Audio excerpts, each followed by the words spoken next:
relax, get some tea or coffee. I got some Gatorade today. Kind of feeling under the weather.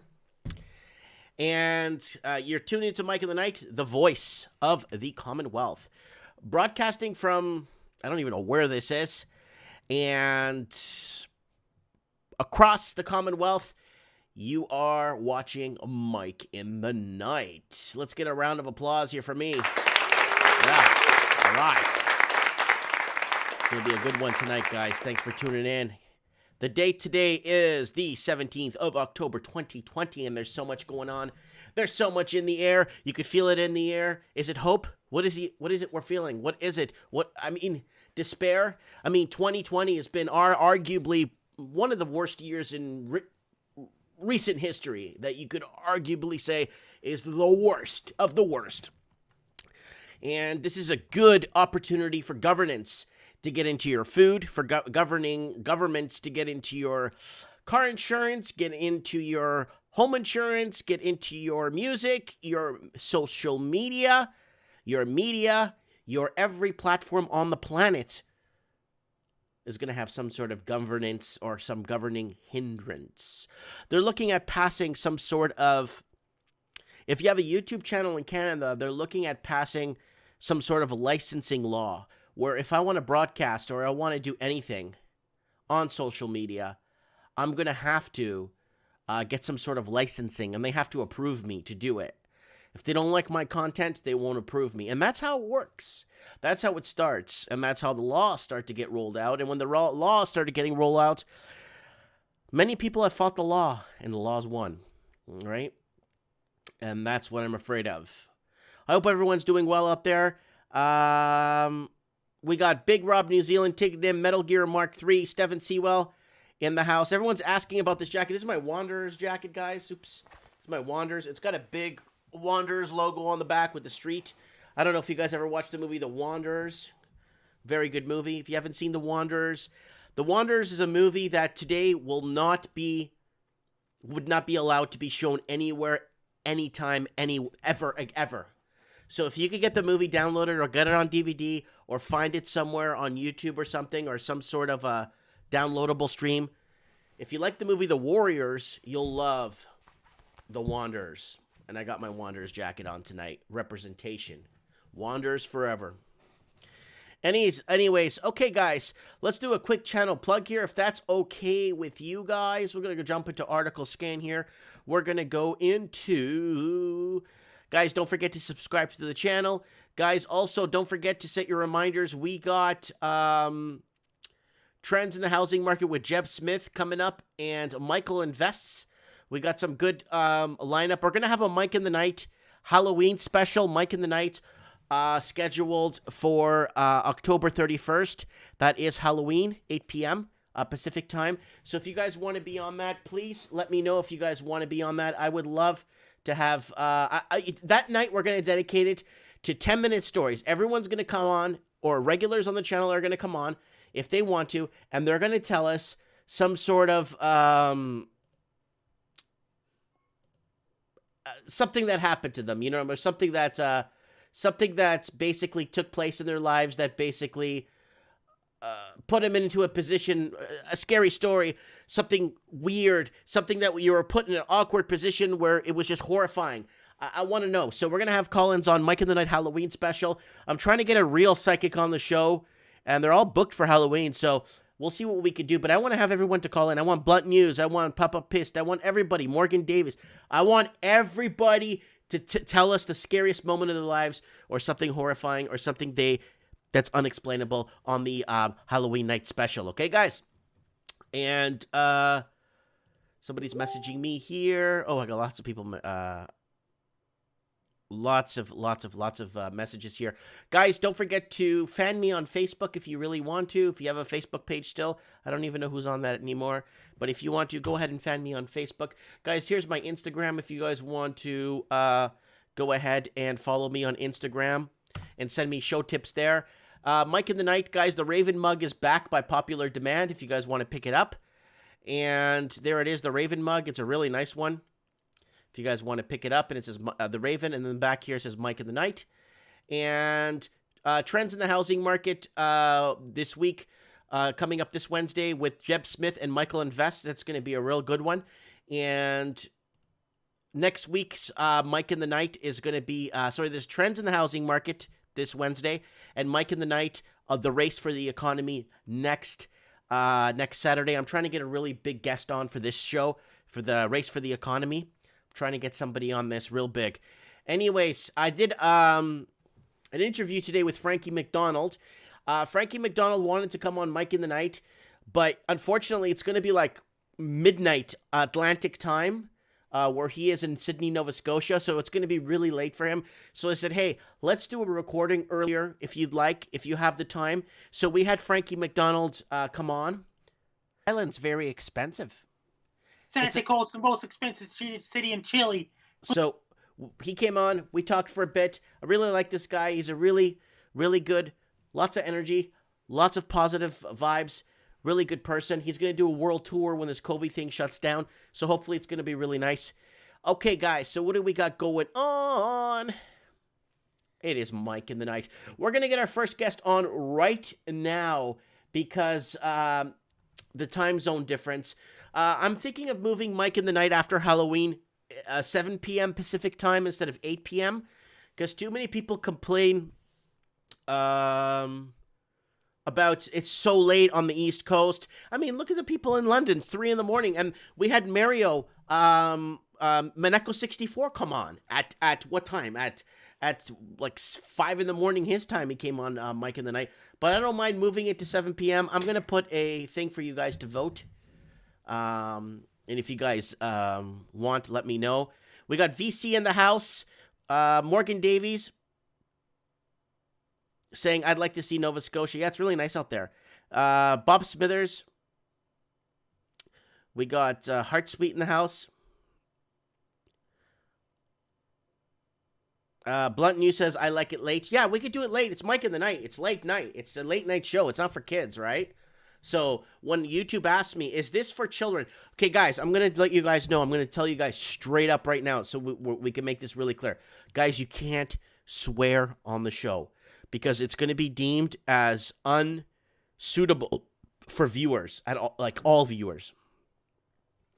Do not swear. Don't say the S word, the F word, the J word, the L word, the N word, the W word, Z word. Just don't say any of the words that are, I guess, considered swearing because YouTube now is flagging videos that they deem dangerous.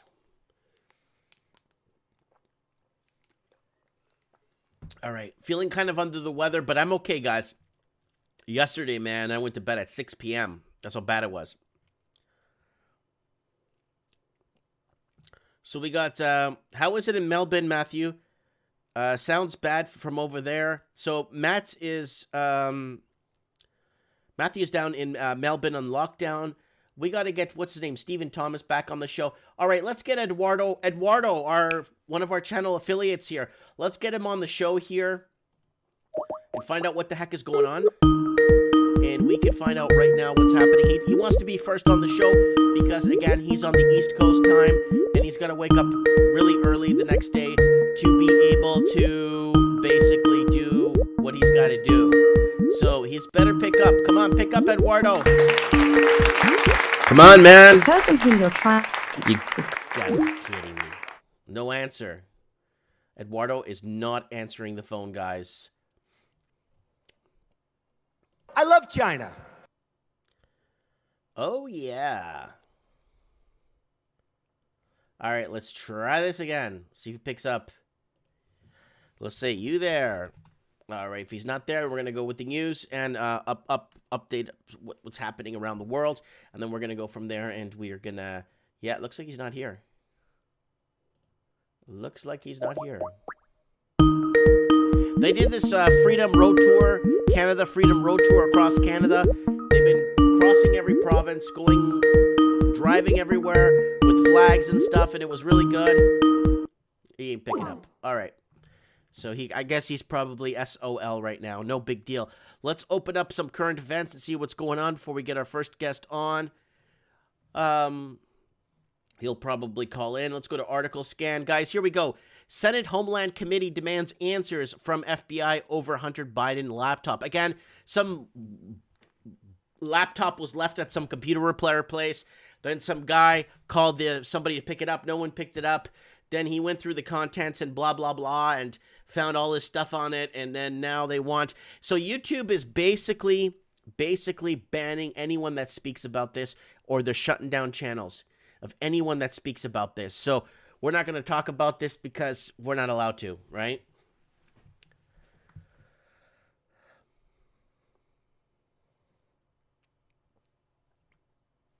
Okay, full story behind Hunter's laptop debunks latest Russia conspiracy theory. Again, more of that. Before the Bidens did Ukraine, there was in Iraq and Serbia. And visualizing the world's gold and silver coin production versus money creation. Put another way, for each ounce of minted gold coin, the global money supply increased more than $908,000. This is a very important article because it shows you the paper to actual physical, if they wanted to back it with some sort of intrinsic value. Visualizing the world's gold and silver coin production versus money creation. So here it is. There, this is great. This is a great graph right here. So for every ounce of silver, put another way, here's how much global currency was issued for each new ounce of minted coin in 2019. So for every 1 ounce of minted coin, for every 1 ounce, holy crap, we got $908,000 increased the global supply. Wow. That's why America was taken off the gold-backed currency, because America, unfortunately, can't go to war or can't start wars or can't stay in wars with a gold-backed currency, right? Sorry, guys. Got a feeling under the weather tonight, so please bear with me. We all get sick. So there it is, 1 ounce of minted gold. There it is right there, guys. So for 1 ounce of minted silver... the increase in global money supply is 67,000 bucks.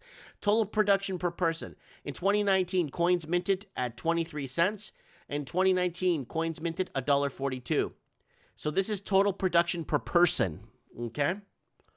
In 2019, the value of new global money supply was 600 times higher than the value of new gold coins minted. So here it is. There it is right there. Proxy based on US, China, EU, Japan, and England increased global money supply $852.95. So for every 23 cents of silver, they increased the global money supply by $852. And then they break it down here. So for every ounce of silver, 67 large, and for every ounce of minted gold, they produced $908,000. So, oh, we got David Xavier in the house. Good to see him. It's been a while since I've seen him on Mike in the Night in the comments. Total production per person. So there it is. So this is crazy. The amount of gold that's out there versus, and then that's why we've been talking, and a lot of channels have been talking. Maneko64 talks about it a lot. Just talking about like gold certificates or getting gold at the bank. You always want physical, because I could see the banks doing fractional reserve lending where they have 1 ounce of gold, but you can't take it, but they'll lend out on that 1 ounce of gold 100 times. So 100 people have a certificate for that 1 ounce of gold. But what if somebody wants that one? Because the banks are allowed to do that. You do something like that, you'd be in prison real quick in a heartbeat. I love China. Woo! Okay, so I want to get Eduardo because he was on this big march today. There he is there. This is Eduardo today. He was pulling the band in his pickup truck. He was there. This is them on Yonge Street here. It looks like they're on Yonge Street. I'm trying to see if there's the march there. There's a big march today on Yonge Street.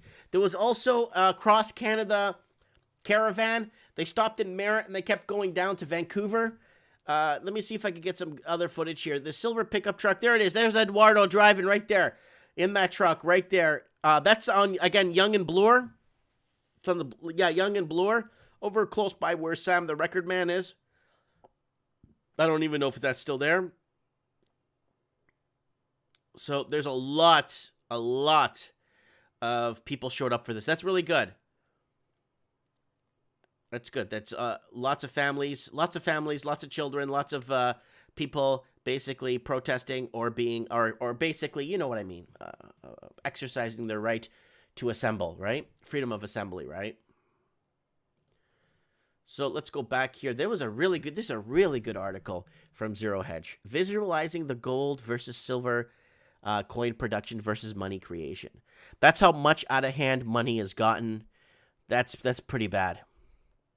It's phenomenal. I would never think they would go this far, or absolutely phenomenal. The amount of paper that's out there. Okay, the world's most bearish hedge fund just did something it hasn't done in 8 years. It went long. Oh, man. It went long.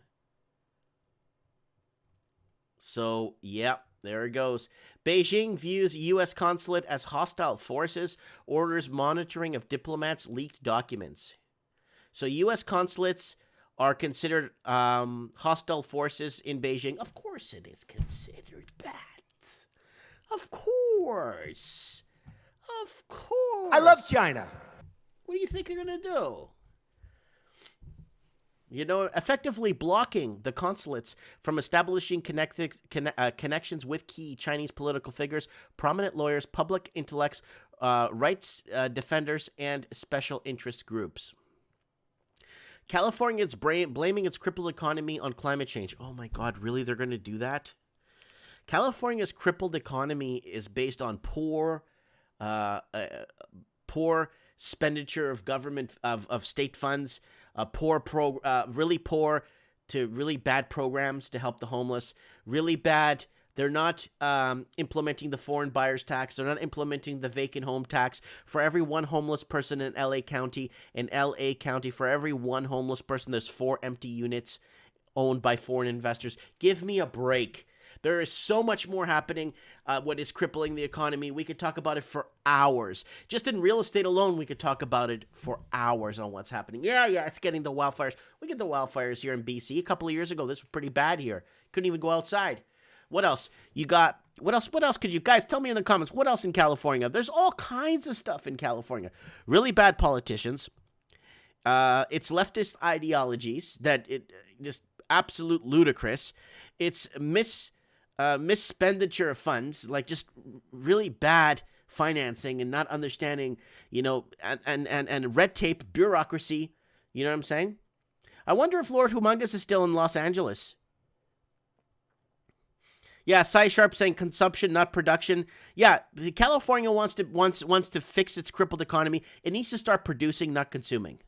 All these governments think all they have to do is open their borders, bring in people. They're going to start consuming. I'm going to consume this Gatorade, so I'm going to buy this Gatorade to consume it. But the problem is it's not creating jobs, and it's not creating what we need. We need to export. We need to produce and export. We need to export 70% of what we consume.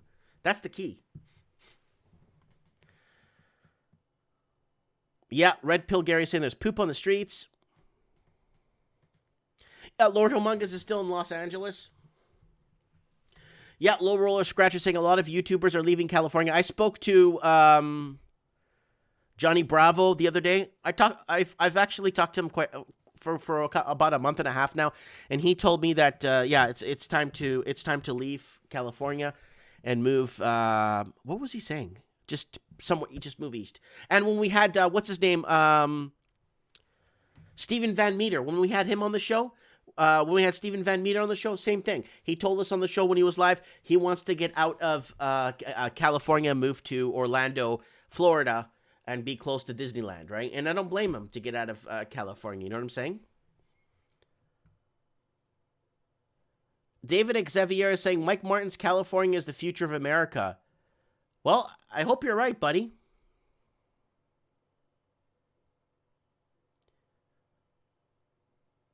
When it comes to gold, what you're willing to lose, do not put it on gold, says the Raven. IDK777 says, I love Johnny Bravo. He is funny. Yep. He is very funny, man. Very good guy. He likes talking about Crocs and beer. Crocs, you know, when Croc shoes, those shoes.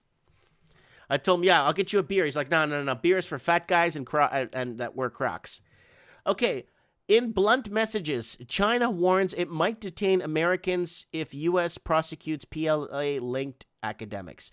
Revolutionary threat communicated to the U.S. Embassy that Americans might find themselves detained for violations of Chinese law. Oh, man. China's trying to move that into Hong Kong. Move this. They want Taiwan. China wants Taiwan. Mark my words, by Q1 of 2021, China's going to be in Taiwan. Watch. I don't want them to be. I don't want China to go to Taiwan. I want Taiwan to be I've been to Taiwan. I've been to 101. I want to be able to visit Taiwan and not be hindered. You know what I'm saying?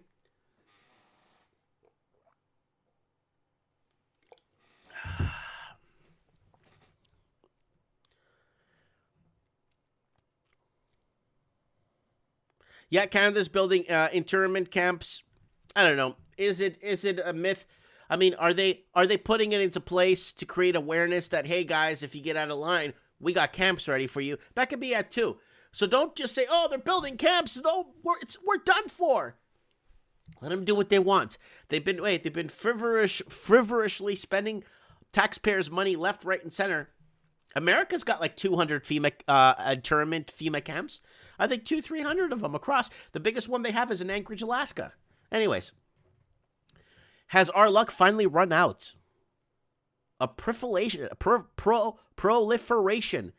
of parasitic elites, a weakening of the state finances, and a decline in the purchasing power of wages, labor. All three are playing out globally in the present. So here it is. Your production is up here. You're always producing up here.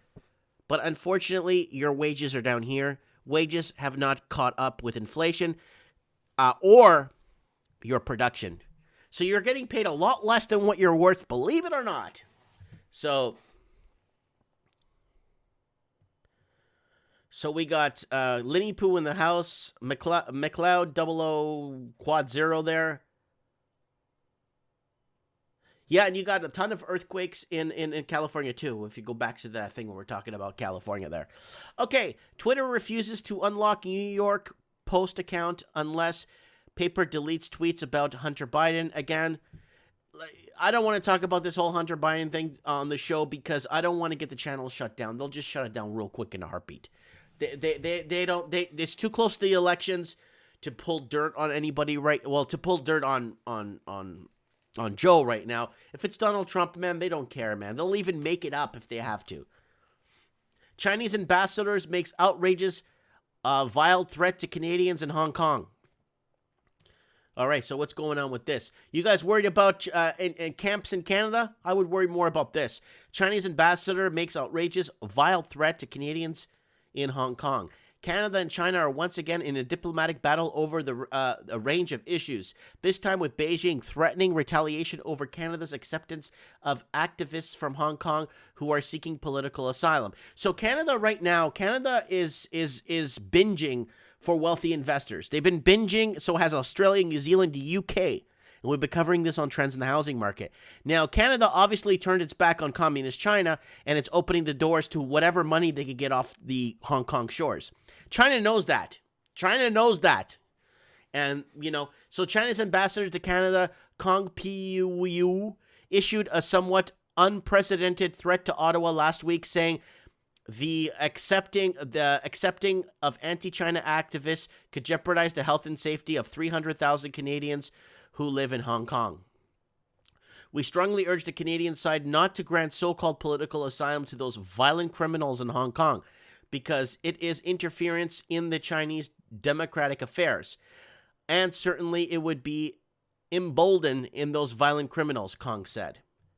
So they don't want capitalists or people that believe in capitalism and democracy to come to Canada, because obviously it's going against China, because China is working really hard to make a lot of Western countries turn socialist. And you guys know they've been doing this. If you live in Sydney, Auckland, Welland, Melbourne, London, Dublin, Toronto, Vancouver, Los Angeles, Sacramento, if you're living in Seattle, you know exactly what I am talking about right now. You know exactly what I'm talking about. So this is what's happening right now. So threats coming out of Canada, to Canada from Canada has accepted at least 2 Hong Kong activists as refugees, granting them protection in earlier September. More than 45 dissidents are awaiting approval for asylum, sources told the Globe. So there's about 300,000 that Canada is trying to bring, because this will help Canada's economic woes for another couple of years, especially if they bring money. Lots of money. Okay.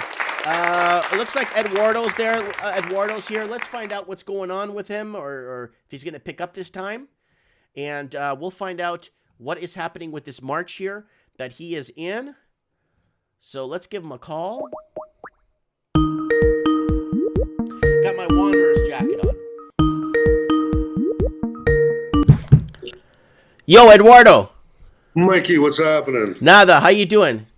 Good. Okay, I got the march open here. We're watching it right now. Oh, whoa, we got somebody there. Hold on. Let's pause this. Let's go into article. Let's go into Mike in the Night proper here. Let's open this into full screen. There we go. All right, what's going on, buddy? Got Derek Story here from Noble Savages with me. Hey, what's up, D? How you doing? Not bad. Yourself? Oh, you know how it is. You win some, you lose some. Oh, yeah, that's the way it goes, right? So the protest today in Toronto, tell us across the Commonwealth, what was happening with that? Oh, I think a lot of people are fed up with the masks and the COVID and stuff like that. That's going with the new lockdown that's coming down in Toronto. Well, it's been implemented since last weekend, right? They closed all the restaurants and stuff. Have you guys followed what's happening in the state of Victoria in Australia?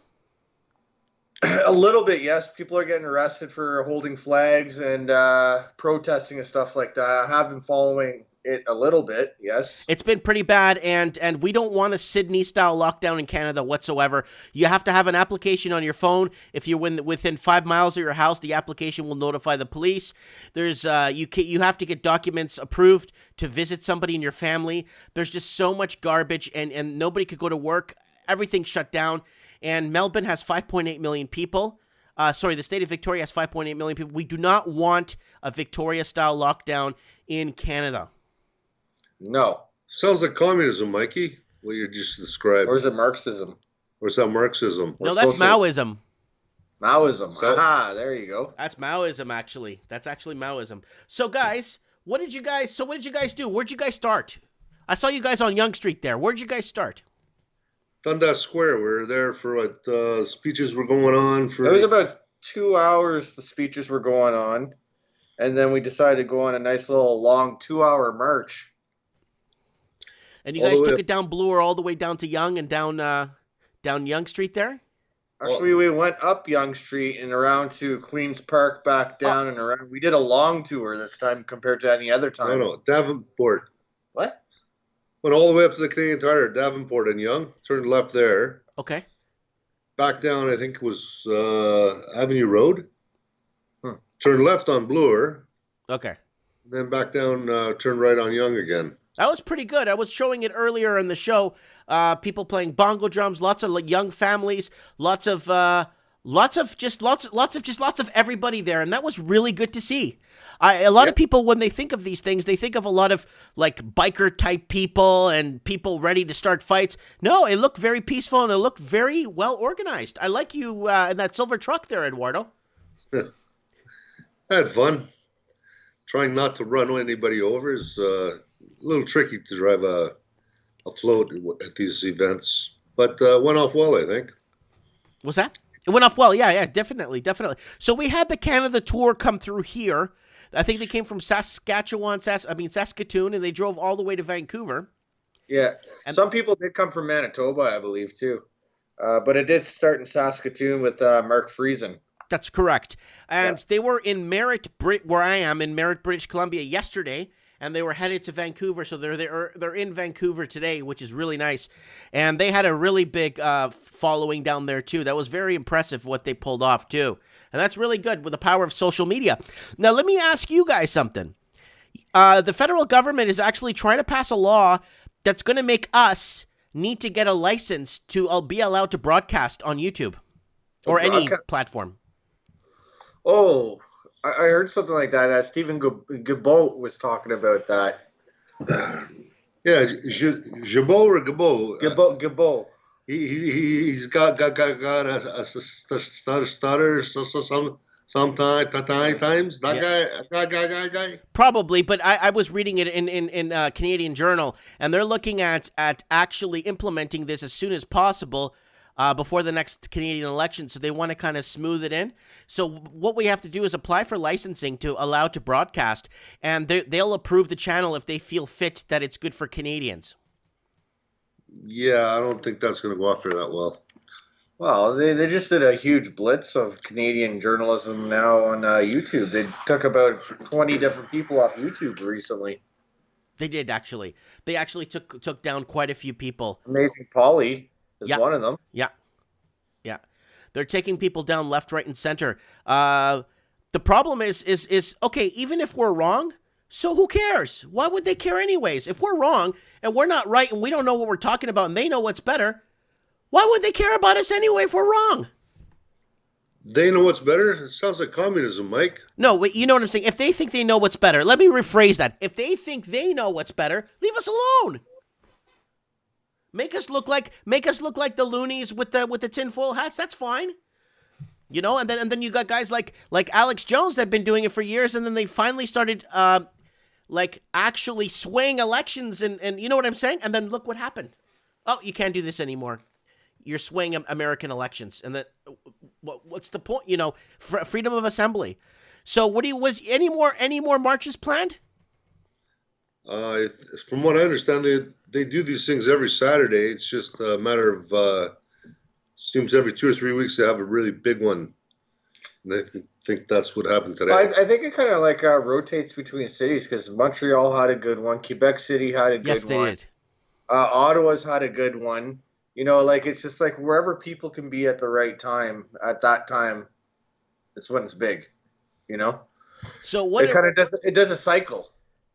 That's good. So what are the demands? What do you guys, basically the no mask, no, like, you know, it hinders against our freedoms? I think there's many different people. There's people that are against the corrupt government, you know, Justin Trudeau's policies, the masks, the WHO, the lockdowns. It's a wide variety of different people. Well, Eduardo, did you see that article that came out last week that Justin Trudeau wants to pass? Well, the Liberal government, him and his government, want to pass a law to start taxing people's equity in their homes? Sounds like communism, Mike. I'm getting tired of saying this. Yeah, I heard about that article. Go ahead, let them try it. You know, sooner or later the ropes are going to come out, and you know who's going to be swinging from these ropes? Mm-hmm. It's tyranny. It's absolute tyranny, because tyranny, guys, for people just joining us on the channel or don't know what tyranny means, if you do something and you break the law and you do something, you go to jail. But if the government does something and he breaks the law, nothing happens. They're good. Yeah. They just get a free pass, get out of jail free card. Yep. And how many screw-ups did our great leader screw up on? Some wee scandal and some other scandal? Oh, the recent casino bust there in Markham. That's a big one there because there's human trafficking, there's illegal booze, money laundering, illegal handguns, firearms, especially whenever they're trying to push that gun bill. Mm. And that's the gateway casinos. Trudeau gives them $200 million. Bail them out, right? Yeah, and they've been trying to sell that casino or business for 10 years. Wow. Turns out it's just a house. Yeah. We pulled up in front of it there. What was it yesterday? They still had a security van sitting in the driveway watching the place. It's gated. It's locked up. It's a house? It's not a full casino? It's like a mansion. Okay, Yeah. okay. Well, not a mansion, but like half a mansion. It's 20. They say it's a 20,000 square foot house. It's a nicer looking house. I'll give them that. But it does not look like a casino. Not by Las Vegas standards or Niagara Falls. No, it doesn't look like Niagara Falls Casino either. It looks like a house. Yeah, because if they decide they want to, and there's a lot of things going down the pipeline right now, and then even the Americans are looking at it and saying, what the heck is going on in Canada? Because I get a lot of people message me and say, Mike, what the heck is going on out there? You know what I'm saying? But the people living in Australia are seeing the same things happening in Canada and the same things happening in England and the same things happening in New Zealand. It's the same patterns. And whether it's housing affordability, it's the same thing across the Commonwealth. Whether it's corrupt government, it's the same thing across. There's no honesty anymore, anywhere. Sounds like communism, Mike. I'm getting tired of saying this. So what do you propose, Eduardo? We get the ropes out. We hang the few people that we have to hang. Mobile gallows. Mobile gallows, yes. Maybe it's time for the mobile gallows. What about what's that? What's that guillotine? Too messy. Yeah, it's too messy. Too messy. So, now I don't know if you guys heard of this. A lot of military traffic across Canadian rails. What's that for? From what I hear, I think they're returning a lot of the old vehicles back to the original bases. That's what I heard. It was I forget the name of the operation, but there are foreign troops on our soil, though. That's what I heard. Is it UN? Yeah. Chinese. Okay, so that's not UN then, because I don't think it could be Chinese or UN, but it's Chinese troops in BC, I think it is, and there's some in actually some in Quebec. That's right, in Quebec, in Nova Scotia too. Yeah. Okay, and what do you guys think of these internment camps or FEMA camps or re-education camps they're building in every province? Quarantine camps? Whatever. Well, re-education camps, yeah, they're really pushing for that. What was it? The government of Ontario is really pushing out a bill, and it doesn't matter what anybody says.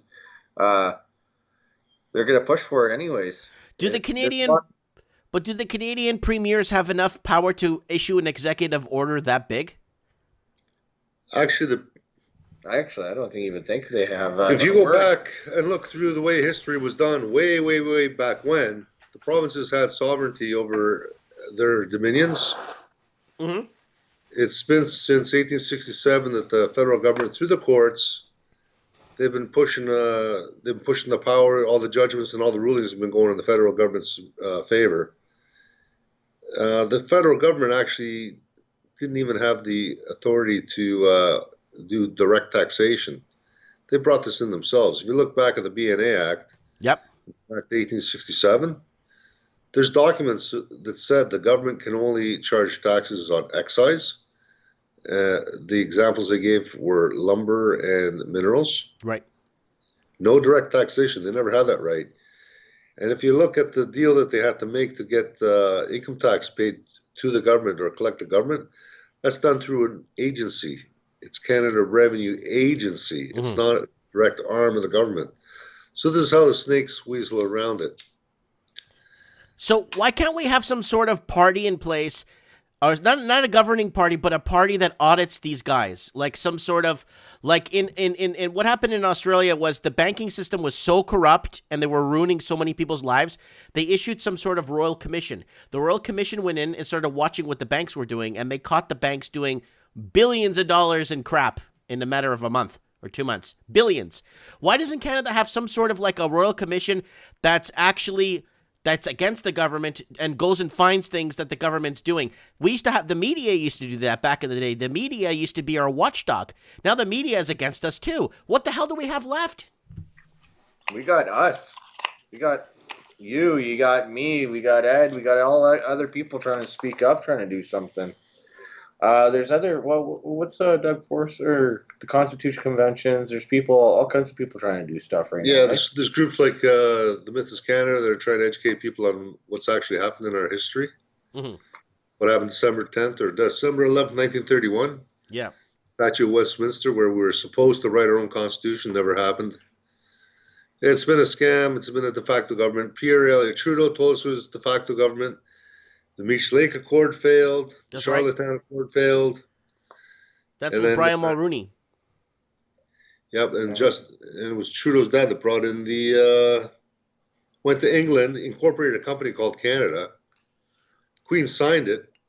Then registered in the United States at DC. And that's actually what's registered in the United States and on the stock market is the actual corporation, because you have to be an incorporated company to have a embassy in Washington, D.C. Wow. So people think it's the shares of Canada. No, it's not true. It's just the embassy that's incorporated and traded. Steven Stevens in the comments saying, everyone Canadian here, look at the back of your birth certificate card. It clearly states on the back in red writing that this is a Canadian banknote. Yep. That's one of the things that spoken about on the Mythos Canada is they've done videos on that. What happens is when you're born, were you born here, Mike, or? I'm a Portuguese citizen. Okay. So people, when they're born here, your parents, if you're born here, your parents sign documents, and basically it kills you off as a person. It turns you into a living corporation. That's why your name's in caps. All capital letters. You know, your health card's all caps, your driver's license all caps, your birth certificate's it's all caps. Same with your banking, it's all caps. It's a corporation they're dealing with. So basically what's happened is we belong to some sort of hierarchy of some corporate entity. Yep, that's Admiralty law. It's kind of like a farmer. The sheep is born, puts a name on that sheep, makes it all capital letters, puts a tag on the ear. That's property of the farmer. Right. We're property of the globalist. Yeah. Yeah. Easiest way to put it. Property of the corporation in Canada. So this is very scary because someone's saying 1984, Mike. Yep. We belong to a legal fiction. There you go. 1984, George Orwell. 1984 was written in 1948, and George Orwell switched the two numbers at the end because he figured by 1984 would be completely into tyranny and government corruption and government crackdowns and bureaucracy and red tape. Yep. And he was right. He was close because once after the Reagan administration left, I think that's when America really started to get hit hard. Well, for America, it went from common law. I think it was 1871. Everything started to change in the States, and that's when they moved from common law and slowly moved into Admiralty law. That's how the banksters were able to incorporate the banks and take power from the. That's the Federal Reserve was incorporated 1918 or something like that. Just after World War I. Yeah. Yeah. President Woodrow Wilson signed it in. Wasn't it? I think the first enacting legislation that got signed in was just the day before Christmas Eve. Yeah, because all the senators and everybody was on holidays with their families, so they couldn't go against it. Yep, 1923 was it? I know it wasn't it after World War I? Yeah, I think it was 1923 if I'm not mistaken. Yeah, someone's got 1913, and someone's saying in the comments. But the whole process got started in 1871. That's how long it took them to get to the point where they can actually incorporate it. Yeah. Lord Humongous is saying, Lord Humongous is from the States. He's from Colorado. He's saying the great crime of 1873, and he says U.S. corporation established in 1871. Thank you, Lord. Thank you. Yeah, he's in the States, so he calls into the show very often to let us know what's going on. He's on the ground right now in Los Angeles, so we'll call him on the show later to find out what's going on in Los Angeles because he's doing some covert undercover work down there. Here's a question for Lord Humongous. Yeah. Did you learn that in what grade in grade school or in high school? Ooh, good one. Was this taught to you in the school system, or? Because I know I wasn't taught that kind of stuff when I was in school. Oh, you don't learn that stuff in school. Like that stuff you have to kind of like find out for yourself. Yeah. Anthony Ruvula Kaba just sent me $5 in super chat. That should give me enough gas to get to I don't know, 10-minute drive. Thank you, Anthony, for the $5. So you got gas to get to Timmy Hortons to buy a coffee. Yeah. $5 gas doesn't get you much. Remember when we were kids, Eduardo? $5 gas, it lasted you 3 days, 4 days? I am so old. I used to buy, when I first started driving, gas was still sold in gallons. What? Yeah, I'm that old. Yeah, this guy's an old fossil. What year were you born in? 79? 69? 63. Yeah, he's considered an antique right now. No, he's okay. He's doing okay. He looks good. He looks good. He was driving that truck. He was doing so good. Here, I'm going to play this while you guys talk in the background. Guys, so right now on the channel you're watching, this is the Trudeau is not our prime minister. I'm watching the signs here. Here they are over here on Yonge Street here. And this is a very famous avenue. So, like, if you're in New Zealand, it would be like King's Crossing, like the major streets there. And if you're in Australia, it'd be like Queen Elizabeth Road or Queen Street in Australia. But here it is, guys. This is Yonge Street in Toronto. It looks like, are you going north or south? It looks like you're going south on Yonge Street. No. No, we're going north. Oh, I don't know why. It looks like you're going south. I guess it's the way it's. Oh yeah, you are going north. Okay, I see Sam the like where it used to be the Sam the Record Man down there, further down. So tell us. So it looks like the weather was good for you guys. Oh, it was nice. It was not too hot, not too cold. A little bit of a breeze going. What, 12, 13 for the high, I think, today? It's good. Lots of young, pretty girls too. Wow, look at that.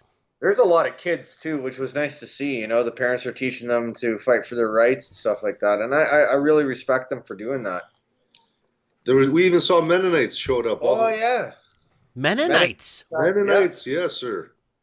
Like a whole family, like a whole families or whatever. There's like what, a good like 50 of them or 100? That's it, 50 to 100 of them. Yeah. Yeah. I'm not seeing a single person wearing a mask. Nope. Look on the sidewalk. Yeah, sidewalk, you'll see people wearing masks. But some people actually stopped, took them off, and they're like, yeah, and they came and started walking with us. It was really nice to see. Yeah, this is some pretty good footage here. Ooh, you guys are by Bar Burrito. The burrito place there. I would stop there and grab a quick burrito and then keep walking. And are there any of these restaurants open or are they closed? No, the thing is you can walk in for takeout or curbside. Well, what are people going to do when it's minus 30? I don't know, because like actually when we're driving back, I think CP24, our Canadian propaganda in Toronto, was saying that they're going to try to extend the patios as long as they can until the weather gets cold, so people can still eat out. I mean, we're turning into a consumption country, not a production company. I mean, country. You know, Canada was good in the when I was growing up in the early 80s, living in Canada, I noticed that we did have factories, we did have production. Now, they're taking away what little consumption we have left from restaurants. What do we have left? Restaurants and eBay, people that sell from, huh?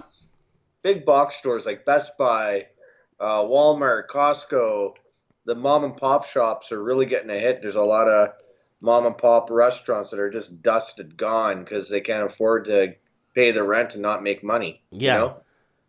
That's getting hard. It's getting tough. And we're going to lose our consumption economy. And if we can, I mean, consumption is a big, I think what they're going to have to do is what's happening right now where Trudeau's working a deal with the Hong Kong people to get in as many people from Hong Kong.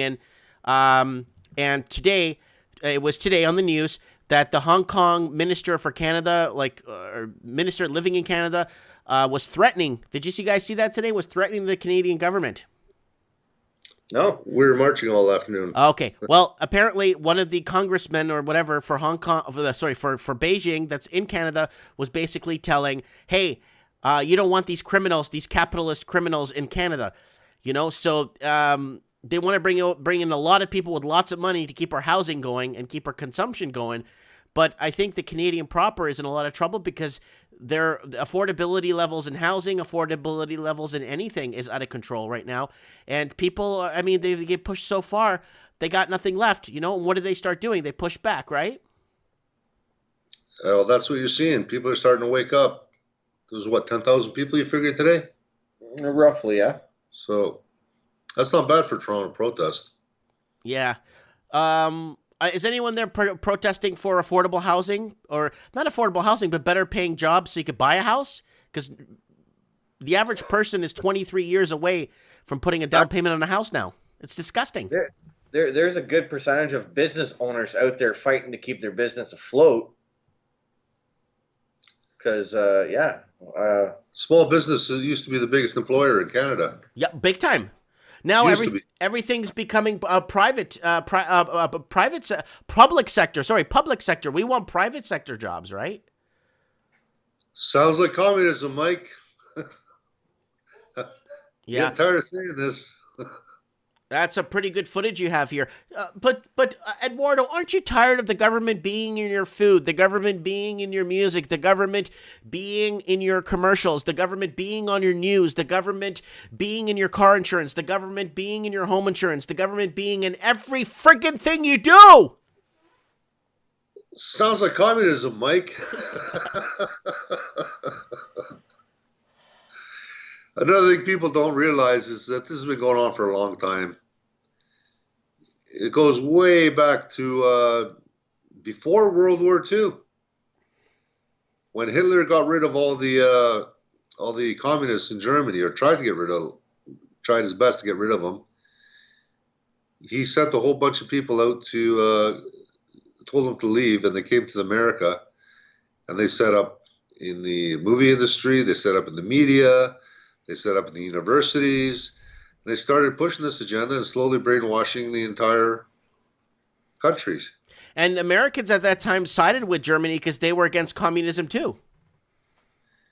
Yeah. Look what they did to MacArthur, though. Yeah.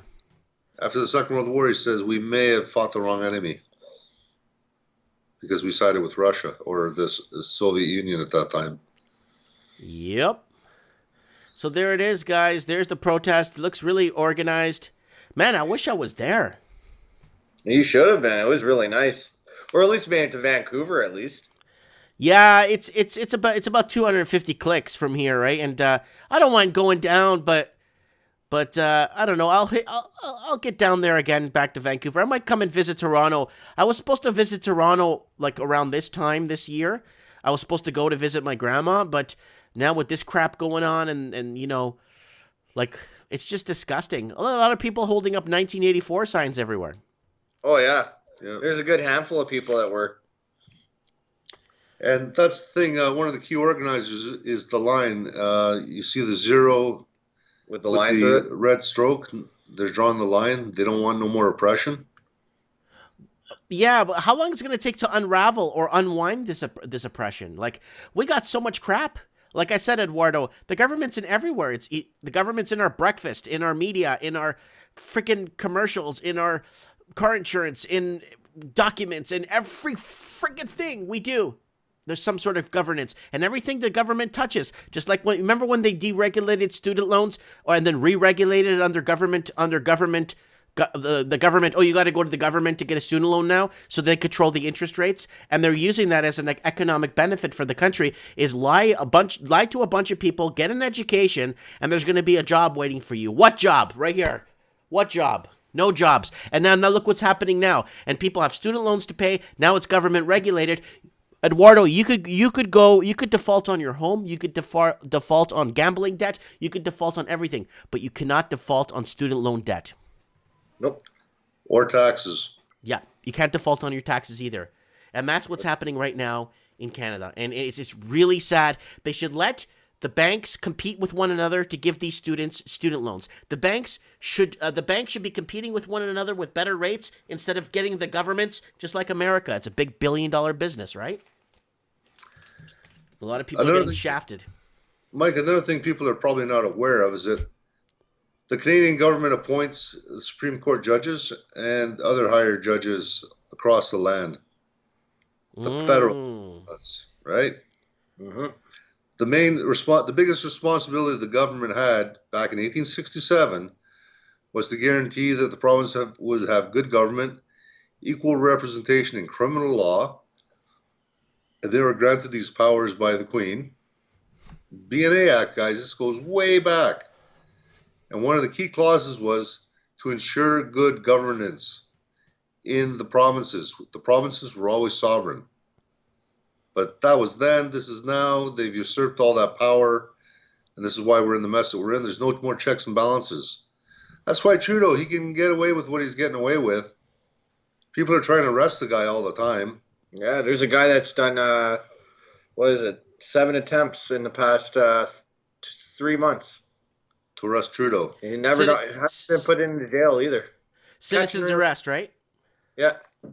Was it Anscott law or something like that? Some kind of prosecution? I don't know. You can find out more about the story. I did a couple videos on him on my YouTube channel on Noble Savages. There's 3 videos there that explains a lot of it, what he's doing. Oh, by the way, guys, don't forget to subscribe to Noble Savages, please. I'm going to minimize this. I'm going to steal the link off your video. Guys, this is Noble Savages. I'm going to give you the link to this video. If you guys, there's people here in the chat. Lord Humongous. Who else here? Mike Banks. The Raven. Linny. Everybody go over right now and go to subscribe to Noble Savages. They're doing their best here. Doing their best to get get the voices out there. Get people out there. Organize, because this is our freedom of assembly right now, us together right now online, me and you and your house there, Eduardo. We are assembly. This is a form of assembly. We have a right to do this right now, and they want to take that away by issuing licenses to us. Yep. Sounds like communism, Mike. Man, I'm getting tired of saying that. Yeah, it's getting old. Oh, there's someone with a UN flag with a big X on it. Yeah, that's actually a good friend of mine, Philip. He was a street preacher that got attacked in Hamilton last year. Remember the helmet incident? Oh, yeah, the helmet incident. Yeah, I remember that. Yeah, Chris Vanderweed, he was helping defend the preachers, and he got charged and thrown in jail and all that. Yeah. Just because union leaders and the thugs from the Antifa thugs attacked. They walked all the way across the park. What, a good 600-700 meters. Yeah, it was a good football field. A good football field. Wow. Oh, there's a lot of people, man. I'm very happy to see this. Too. I'm very happy that the people are standing up. So when are they going to go to, I guess, Ottawa? When's the next Ottawa big demonstration in Ottawa? I got a feeling the next demonstration in Ottawa that people are going to be bringing ropes with them. Oh. Whoa. And maybe that's what we should do. Maybe have a rope protest. Everyone bring a rope. Yeah. Remember what happened in Iceland? Do you guys remember? Everyone already forgot what happened in Iceland, 10 years ago? You guys remember? When they overthrew the government? And arrested all the bankers? Well, I've been talking quite a bit about that throughout the years, too. Keep on reminding people about what Iceland did. They rewrote their constitution. Yeah. And you know that somebody from Iceland, like, they're making it tough for people flying British Airways because the people living in Iceland are considered like terrorists and they can't fly British Airways? No, I never heard that. There's an article for it. Wow, really? Yeah, because they took their country back. So if someone takes their country, so they got shunned for doing that. Yeah. But it's okay. You don't need British Airways. If you're living in Iceland, you don't want to go anywhere. Trust me. Especially if you're living in a free country. No better place to be, right? Actually, how many times did you hear the chant freedom? Probably about a couple million throughout the day. This afternoon, you heard a lot of that. It echoed. Freedom was echoing between the buildings during the march. It was shaking the ground. Yeah. Well, it's good to see these streets. I haven't seen these streets in years. Yeah, you are going north on Yonge Street. It's been years. It changes every like 3 years. It's a whole different city. This is good. I like this. I like what you guys are doing here. So, guys, everybody get over there. Please go over and subscribe right now to this channel. These guys are doing a good thing. And, all right, let me wrap this up with you guys. So, any last words? Anything you guys want to add? Anything important? Any rallies or anything we need to know? This actually started with about 100, 150 people at Queen's Park. Yeah, in May. No, earlier. I think it was April. No, early May. They started every Saturday morning from 10 till 3. There used to be a... I just came back from Calgary and there's 2 rallies beforehand in May. Okay, Yeah. stand corrected.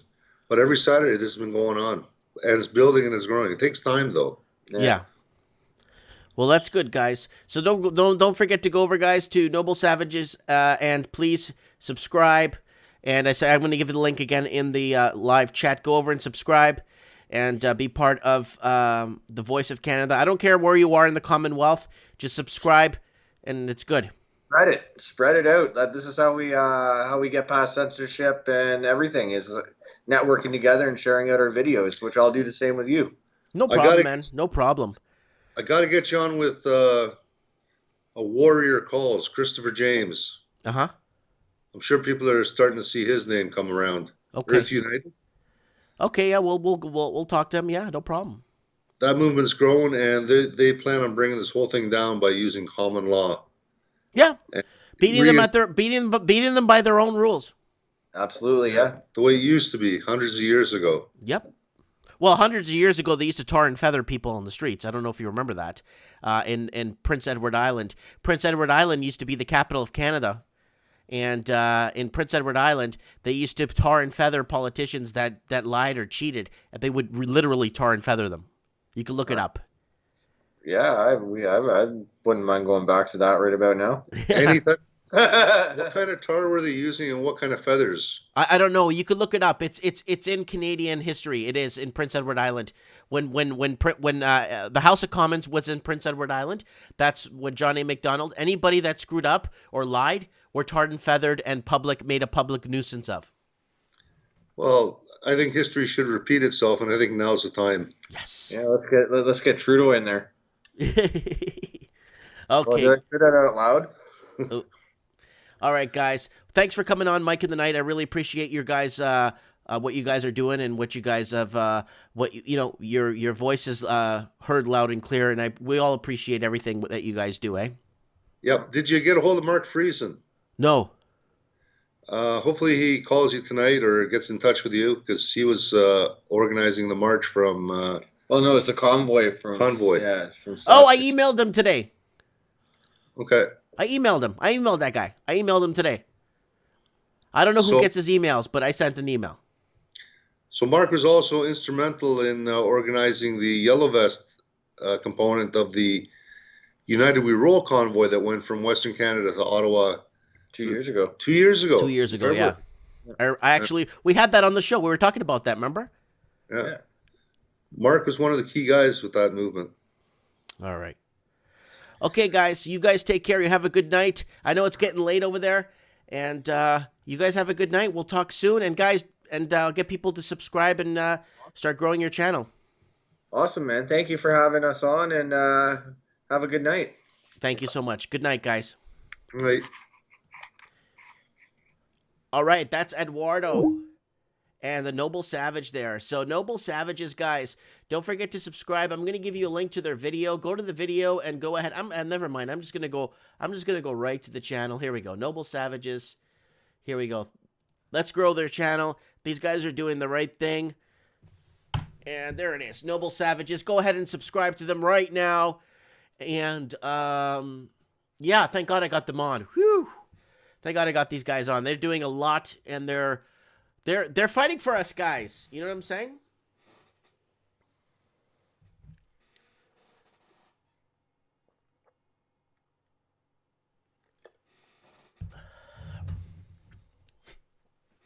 So we got Mitch Madden down in Portland, Oregon, saying, great call, Eduardo and Noble Savage. Oh, yeah, for sure. Okay.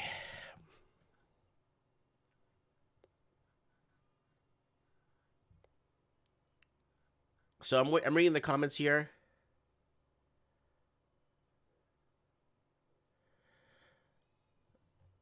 Heart Sweet saying pure. They haven't forced yet, but they're gonna get there.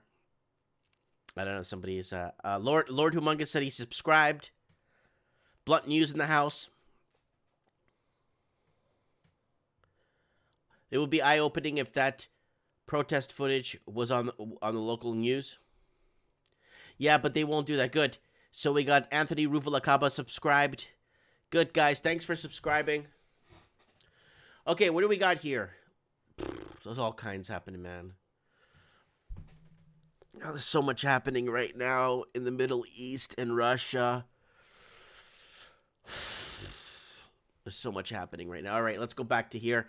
So this is what we're talking about here. Let's go to article scan. This is what we're talking about with Eduardo and Noble Savage. Chinese ambassador makes outrageous veiled threat to Canadians in Hong Kong. Again, Canada's trying to get 300,000 Canadians that are in Hong Kong in Canada to come to Canada. A lot of these people living in Hong Kong are never been to Canada. They just have Canadian citizenship because it's just, if you basically have a lot of money, it's not hard to get citizenship, right? The illusion is failing. Trust in the system is vanishing fast. What do they mean by that?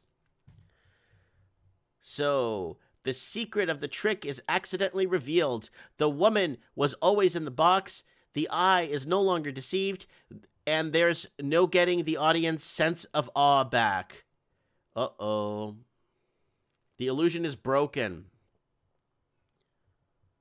So they're basically talking about the smoke and mirrors that we're going through right now. And the psychopathic media and just, man, I don't even know how they're even allowed to operate when they're just misguiding, misinforming people. Trump says he won't force Americans to take vaccine. And he quotes, "I just don't think I would do that." Where you have it, because there are some people who feel strong about the whole situation. The media is now openly pushing secession as the election nears. So what are they talking about secession? Well, it's becoming increasingly clear to every mainstream media outlet that things are unlikely to return to normal after the 2020 election. So there's a lot of countries that are going to want to secede from the Union. So you're going to have states like Texas, the Lone Star State, where it's going to want to secede from the Union before it becomes fully Californianized there. Once it becomes more and more Californianized in Texas, they're going to be in a lot of trouble. So they need to start seceding states and breaking them away and creating laws to protect their people, because it's going to be really tough for these states to leave later when they become Californianized. You know what I'm saying? Did you guys ever see that episode of South Park when the Jersey Shore people were moving all over America and they were bringing their way of life? Remember that? When they moved to Houston, New Jersey, and they started calling all the names in different cities different names because the Jersey Shore people were coming in and moving in and bringing in their food, their this, their that, their music, their way of life, their fake tans. And their other states weren't putting up with it, right? And that's what's happening right now in the United States of America. And if there is a secession, you'll see Texas go first, and I think you'll see Alaska go after. And then after Alaska, I think Hawaii, and I think you're going to just see it fall apart.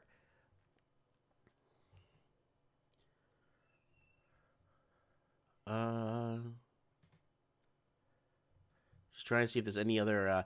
let's get another guest on. I'm getting tired of talking. I'm feeling very under the weather today, so guys... Let's call Buddy down. Let's call Craig down in New Zealand and see what he's got going on. Hi, Mike. Hey, I've been trying to reach you. You're a lot tougher to get than the president.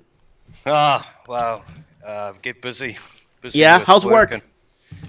Works pretty good. I'll just mute you there. Yeah, well, actually, I was normally do. Now, work is interesting at the moment because we're busy one week and then quiet the next.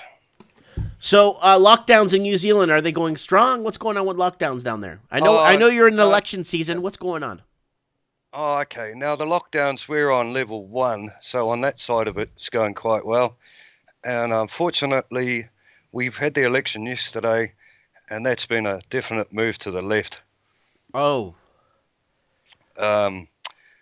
Because everyone was kind of, oh my God, she's amazing. She's our great leader. So they have gone with the status quo. And I think a big part of it is because a lot of people are on the take. Oh, there's always people on the take.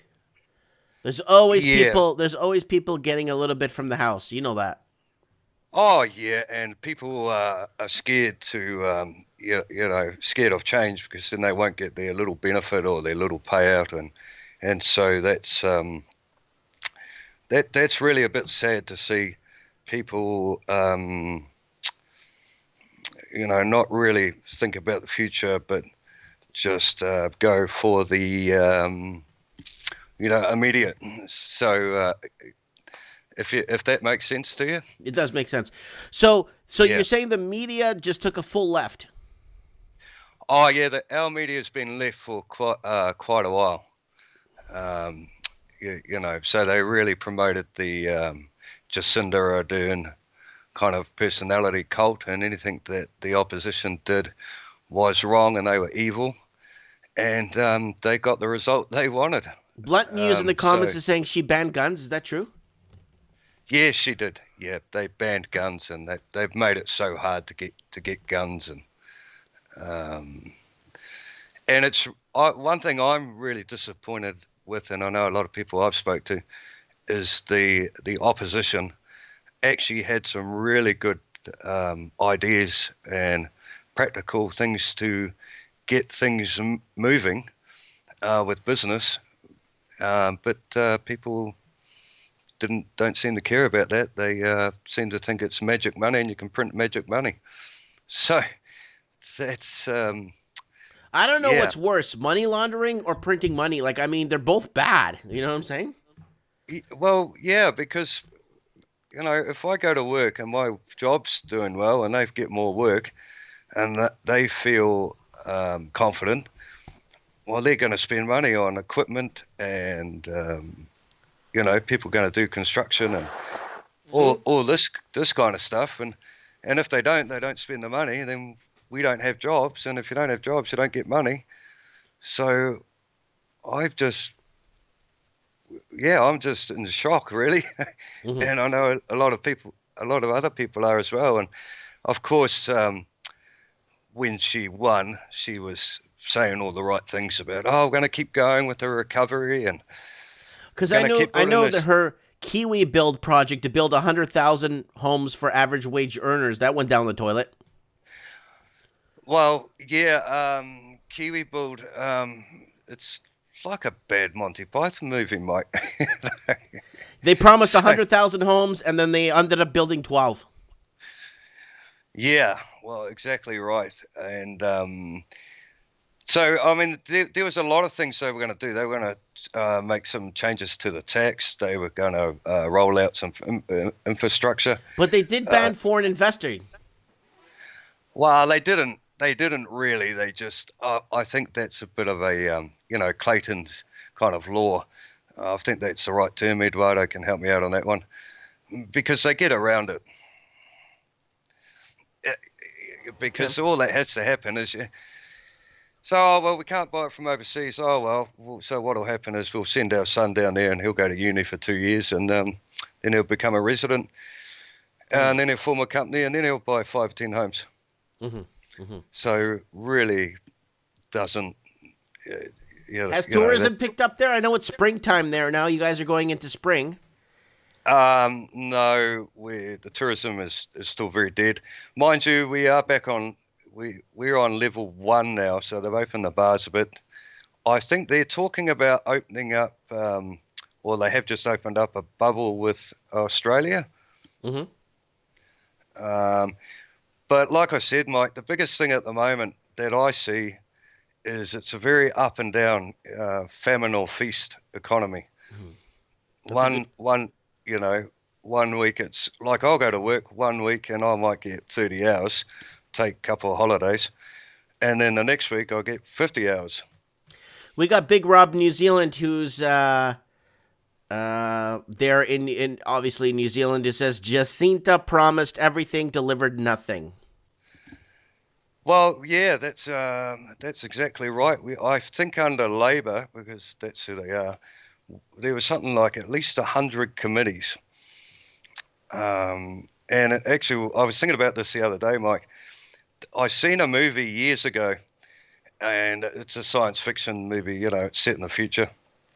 It's a bit of a kids movie, and they there's a nuclear holocaust, and they build this underground, like bunker where they can all live for 100 years, but over time, what happens is they lose the clock and the map, and young kid gets out, and they're running out of food. And the guy in charge says, "Oh no, that's all right, guys. Don't panic. We'll just have a committee." I remember this movie. This was really good. And the kid, that one kid, goes to the surface and realizes that it's livable. Yeah, and it's very much like that. I believe. It's like, no, don't panic. We'll just have a committee. We'll just have a committee. It's like, well, that's not really solving anything. Are you guys having any demonstrations? Any protests?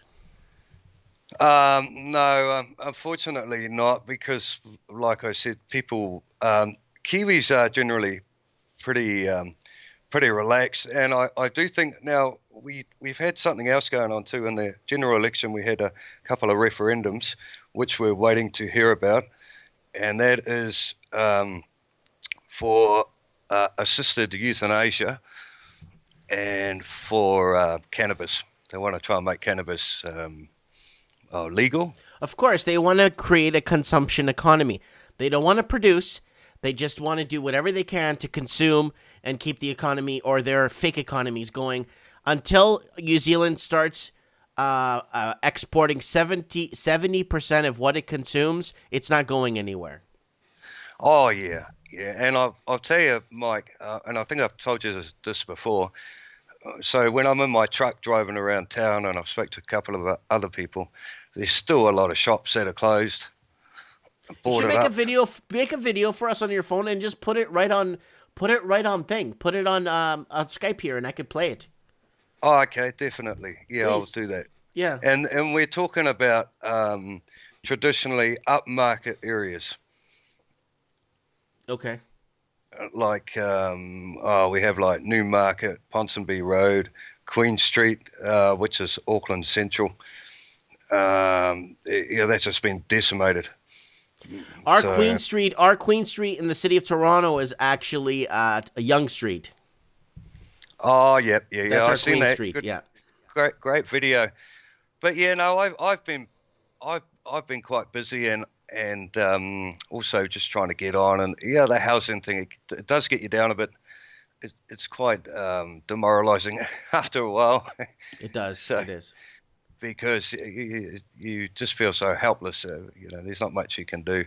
Mm-hmm, mm-hmm. But I don't know. So it's just kind of wait and see and see what happens. Sure. Although we did have one politician that's been there for years and years and years, and we finally got him out. So that's Whoa! that's a win. Let's get a round of applause. He's been there for 100 years. He's finally out. Yeah, well, he's 70 something, and we finally. What was it? One of those guys that show up to 1 or 2 meetings a year and collect 300 grand? Yeah. Well, they used to. I won't say his name because I don't want to get you flagged, but they used to call him Teflon. Ooh, Teflon Don. Yeah, because it didn't matter what they put on him, nothing would stick. So, hey, we got to win, but. Okay. Yeah, but Jacinda really just, it was a landslide. It was absolutely disgusting, actually. Well, we're gonna see what happens. We'll keep you on the pulse. Let us know what's happening down in New Zealand. Make some videos for us and just. Definitely, yeah. I'll get onto that. It costs nothing to make it. Just do it. You're there. Just make a video. Just who cares? Drive down the street. Show us the empty shops. We want to see firsthand what's happening in New Zealand. Yeah, definitely. So I'm picking going forward because of this election. We will see, because they're the left, we will see a increase in tax, increasing. You are property tax, stamp duty. You're going to see all kinds of tax increases. Yeah, our GST, well, goods and services tax, which goes on food, petrol tax. So yeah. Rock and roll. Here we go. Rock and roll, baby. Hoochie coo. Okay, Craig, We'll keep you on the pulse. Thanks for giving us an update, and we'll talk soon, okay, brother? Awesome. Thanks for the call, Mike. God bless you. I'll keep listening. But I was just going to say to the others, I've definitely seen. I've been watching on YouTube and that, and I've got people I know who are living in Melbourne and Sydney, and there's definitely a move to the left, and I think New Zealand is probably the first one of that kind of move that we're going to see. Okay. I hope I'm wrong, but I hope we're all wrong. yeah.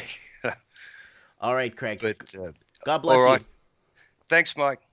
Okay. Bye-bye. Bye-bye. That is Craig in New Zealand. And just if you guys don't know, here it is, guys. It happened as it happened. So here it is, guys. Let's go to the article scan. So people down in New Zealand, as it happened, election 2020 concludes with the next for New Zealand's political parties. The 2020 general election has given the Labour Party numbers to govern alone, while many national MPs will be out of a job. With 64 seats, Labour will be the first party to govern alone since MMP. So this is what Craig was telling us on the phone, that now that you have a full Labour Party, so they don't have to bicker and fight, it's going to be easier for them to pass laws, and it's going to be very, very interesting what laws they're going to be passing. We're going to keep you up to date here. The voice of the Commonwealth on Mike in the Night. So Jacinta Ardern has another victory, so we'll see what happens. I don't know how everybody is so upset in New Zealand. I've been talking to people last couple of hours with people emailing me and telling me it's fixed, the elections are rigged, blah, blah, blah. So who's voting for these people? You know what I'm saying? Who votes for these people?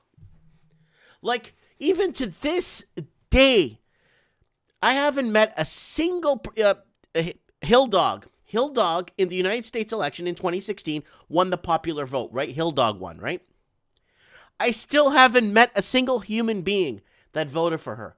I spoke to bus drivers that meet and talk to all kinds of people and talk politics, restaurant owners. I've spoken to people all across America. I'm talking from sea to shining sea. I still haven't met a single human being that could tell me to my face that they voted for Hill Dog, or they know somebody who voted for Hill Dog. So, I mean, it wouldn't surprise me if they fix elections too. I'm not saying this election was fixed. I'm not saying it wouldn't surprise me. Now, with a majority Labour government in New Zealand, it's going to be really interesting where loyalties start to, you know what I'm saying, where loyalties are.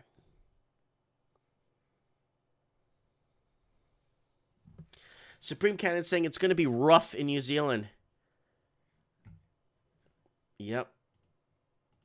Oh, it's going to be big time. So we had Eduardo on the show, first guest. Eduardo was really good with this Noble Savage there. Then we had Craig Cook down in New Zealand. Holy crap, it's been an hour and a half. Let's do a quick channel plug here real quick, guys, before we get our next guest on the show tonight. So if you guys want to not mind, guys, go ahead and subscribe to the channel if you haven't yet. You're watching Mike in the Night, AI, Elections, Restart, Off-Grid. This trends in the housing market. We're going to have some pretty good guests on. Let's see if I have it open here. Do I have that open? Yeah, let's move it here. Trends in the housing market, guys.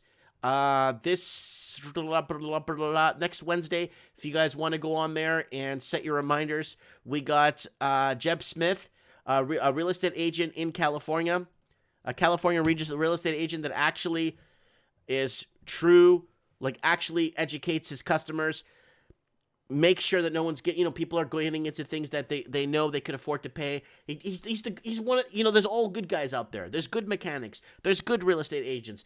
There's even good politicians. Believe it or not, there really is good politicians out there. Believe it or not, there are. And we got Michael Invests. He'll come on too from Australia. That's going to be really good. Guys, next week, Mike in the Night, I'm trying to get a big guest on. He's kind of on the fence with his timing, because timing's always screwy with the show. It's called The Race for the Economy, so you might want to set your reminders for this one next week, guys, if you can. This one's going to be really good. The Race for the Economy. And then if you guys missed it today, I had a discussion with Frankie McDonald from Sydney, Nova Scotia. He wanted to come on Mike. He asked to come on Mike in the Night, and I said, no problem, buddy, you could come on. And then when I told him the time, he's like, oh my God, it's going to be midnight here in Nova Scotia when you start.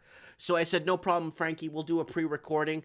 So we did a pre-recording of Mike in the Night, which we never really do, but we wanted to get Frankie McDonald, and he's been on YouTube, I think, for like 13 years now. He's been making a lot of weather reports. I've been subscribed to him for about 8 years now, and he always brings a smile to my face. So Frankie McDonald, if you haven't seen him, he was on the show earlier. Guys, don't forget to follow me on Facebook if you can. If you guys can. And guys, send me show tips on Instagram. For some reason, Instagram does not flag messages that are sent. Facebook flags messages. Just go ahead and send me a message here on Instagram. And the Raven mug is back by popular demand. The Raven. So if you guys want to pick up a Raven mug, go ahead and shop Teespring. And the new Dirt Bike t-shirt, I already sold 5 of them.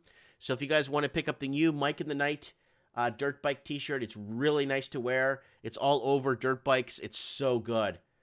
Yes, it's for a 5-year-old, but that's okay. Because when you watch Mike in the Night, we think like everybody. You know what I'm saying? Okay, let's get another guest. Let's get Matthew on.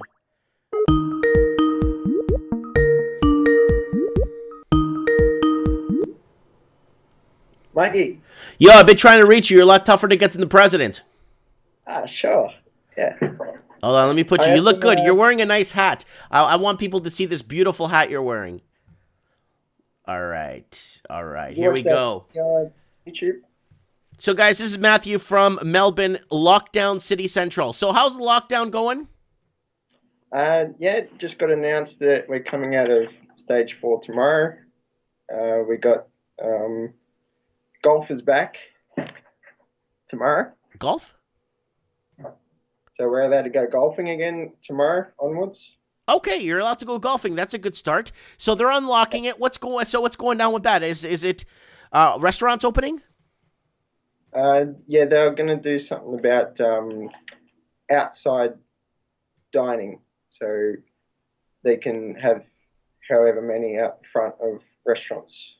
Okay, you guys could do that because you guys are going into spring right now. You guys are in spring. You're going into summer, so you guys could actually get away with that. Yeah, but they're only doing takeaway, or people can sit outside of some restaurants. Okay. Continue. Oh man, there's so much news. The old saying where the news has gone from monthly to weekly to daily to hourly. Yeah, it's just constant news going on at the moment. All right, well, tell us what's going on. So lockdowns are being lifted. What about you're not in fire season, so you're good there. What's going on with any rallies? Any more rallies? Any more street rallies? Protests? Now, there was some clothing place a few k's from here that the owner opened up the shop for the day. Police were at the shop, and he got that many orders, he had to close down and deal with the orders. So he's been flat out since, and people wanting to buy clothes off him. Oh, wow. But the police shut him down? He might have been able to stay open, but yeah, he decided to close because of all the online orders. Okay. And then, how far have you gotten out of your house? tomorrow it will be up to 25 Ks. 25 clicks. Does that take you? Does that take you to the next major city? No. No. I could go to the city centre if I wanted to. Okay. So I'm about 25 Ks from the city. So they're lifting the lockdown there, and we're actually imposing a lockdown here in Canada because we're going into the winter months. Yeah. And now, yesterday they had a hairdresser tried to open up, and there was protesters, there was police, and then start of the week, Parliament, they decided they were going to contest something called the ominous bill. Okay, what is the ominous bill? All right, it's something to do with public safety officers. They usually patrol like train stations and just general. I'm scared about these sketchy bills, dude. Especially when they give them names like ominous bill. Like, I hate these sketchy bills. Okay, so it's to protect what, city workers? No, they just go around sort of like a backup police in a way. But they don't more have police. Yeah, they've been going for the last up to 10 years, I think. Okay. But so that bill passed this week. So now those PSOs got the power to arrest people. Who's got the power to arrest people? These people that this ominous? Yeah, the PSOs. Wow. So you'd have to look into what it's all about if you want details. But here's the deal. Who's going to stop the guy that's on a power trip and entitlement, on this huge entitlement trip? Who's going to stop that guy from arresting some random person that looks at him shifty? You can't stop it, because once they say, oh, you're under arrest, mate, you got no ability to go against them. Okay, continue. What else you got going for us? All right, now since that bill was being put to Parliament, I don't know who made this thing, but there's a bus someone brought in, and they parked it next to Parliament with stop the ominous bill on the side of it, and then something to do with Dan Andrews not listening lately. So they got a picture of him with his fingers in his ears, and the number plates on the bus was ominous bus, and yeah, it's just crazy what's going on with people lately. I actually saw a photo of that the other day on the Australian news. I actually saw a photo of that bus. All right, so that bus ended up going to where they had this hairdresser yesterday try and open up. So the police and all that were there. People were protesting about that. Mind you, there was a chicken place where you could order like charcoal chicken. They were open for business right next door. Really? Yeah, and then the ominous bus comes and supports them. So, yeah. That's good. That's good. What else you got for us? Wow. Now, you asked me about what flights we could get from Melbourne. Now, my mum was telling me that someone she works with, her family is in China, but her mum's sick, and then she can organise a flight.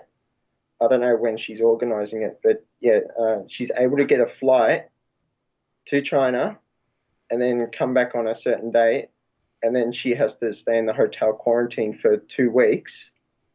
I'm just wondering how much money you think that trip will cost her. A lot. If you're going to stay in a hotel for 2 weeks, man, the hotels are going to know it's mandatory. They're going to charge you whatever they want. So all up, it's going to be 20 large. Really? Yeah. That's a lot of cash, man. Okay, continue. What do you got? All right, so Melbourne gets so they say the Formula One season opener next year. Okay. So that's going to happen? Yeah, it's possible. They do all their social distancing, the circles on the ground, all the stuff. You are going into summer, so, I mean, I hope they do ease up on this, right? But I'm kind of scared what they're going to do in Canada because we're going into flu season here. So yeah. Now, the last couple of days, the news has said, now, you were asking about the passenger cards or when you get the flight information when you travel. Yeah. Now, instead of when you get to that country you're going to, you got the piece of paper where you declare stuff. That's going to be digital now. Oh. So everything's going to be digital. And then they'll work it so everything else goes on there. They're just having COVID as the excuse to do it. Yeah, well, they're using COVID for a lot of stuff to help take over more control. Are you seeing any drones pass by? Any helicopters? Anything? Speaking of helicopters, yesterday morning there was someone right next to my street. They stole a car and crashed it. So there was a police chopper flying and circling around because he must have done a runner, and yeah, they were searching all around for him. Yeah. I like watching those police shows where they're trying to chase down people on the run, like cops. I love watching cops, dude. So I opened my door and they're right outside the door. Uh-huh. And I got the camera up and I'm filming. I'm like, oh, is this for me? Because with Dan Andrews, Yeah. his office is a few k's, behind me, the direction of that way. Mm-hmm. Somebody through the week threw bricks at it and spray painted the front. So okay, yeah, people are really annoyed lately with him. Yeah, but people want the right. People just want to be left alone. Yeah, that's it. Just leave us alone. You know, it's like Matthew. I keep saying you don't want the government in your cereal, your clothes, your news, your auto insurance. You don't want the banking. You don't want the government in your student loans, your banking system, because every time anything government touches, it turns into manure. Sure does. Yeah. So on Sky News, they had coverage of that, and I basically said, look, if a couple of bricks and some spray paint can get us off the 5K rule, imagine what burning down the building and some death threats could do. Mm-hmm. Yeah, well, it will eventually. They're trying to push things on us, and it's just not, it's not. I mean, I guess I don't know, man. A lot of these politicians have vested interest in real estate. I know that, and that's why they want properties to keep going up. And a lot of these politicians don't have a lot of kids. So they kind of don't care what happens after, if you catch my drift. What the heck are you drinking there? Can you show me that? Pepsi Max. Why is it so small? Got it at a discount shop. Oh, so they discounted it because it's smaller. Yeah, there's a discount store just up from here. I've been going there lately. Yep. Okay, anything else? Come on. Oh, man, there's so much. Now, a couple of weeks ago, there was a class action suit with Jim's Mowing. The one you can hire, come to your place. Something to do with it was valued at $7 million for lost wages. Whoa. With that, his excuse for getting real angry was council workers were allowed in groups to work on the nature strips and that, and he couldn't even have his people go out to people's places. Wow. Even though they're inside their homes, they're not going to pose a threat cutting someone's grass, right? True. Wow. Yeah, so again, government is in everything. Yeah. They're in cutting grass.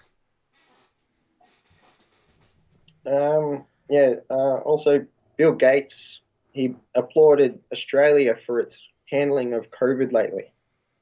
Is that the guy that can't do 10 push-ups? Oh, man, it's terrible. So we must be along the lines of what he wants everyone to go through. Yeah. I mean, who made that guy, who made him, like, World Health General or something, whatever who nominated him? Who voted this guy in? Who is this guy? Wasn't his dad part of some government eugenics group? Yeah, some eugenics population control group, and his grandfather. So he really got it easy just being put into that position. Oh, he was, everything was just kind of there already, He's just the icing right now, and hopefully the icing's melting real fast, and people are not believing the BS. A lot of people are standing up against his bullcrap. All right, so also I've been hearing from a couple of people I work with. They know police, when they go to work at the stations and that, they've been ordered to ignore when people ring up to dob on their neighbours and that. Mm-hmm. So a lot of people have been hosting whatever it is, a couple of people around, whatever. Police have been called and then they've just ignored it. Okay, so if there's groups of people, police are ignoring it now?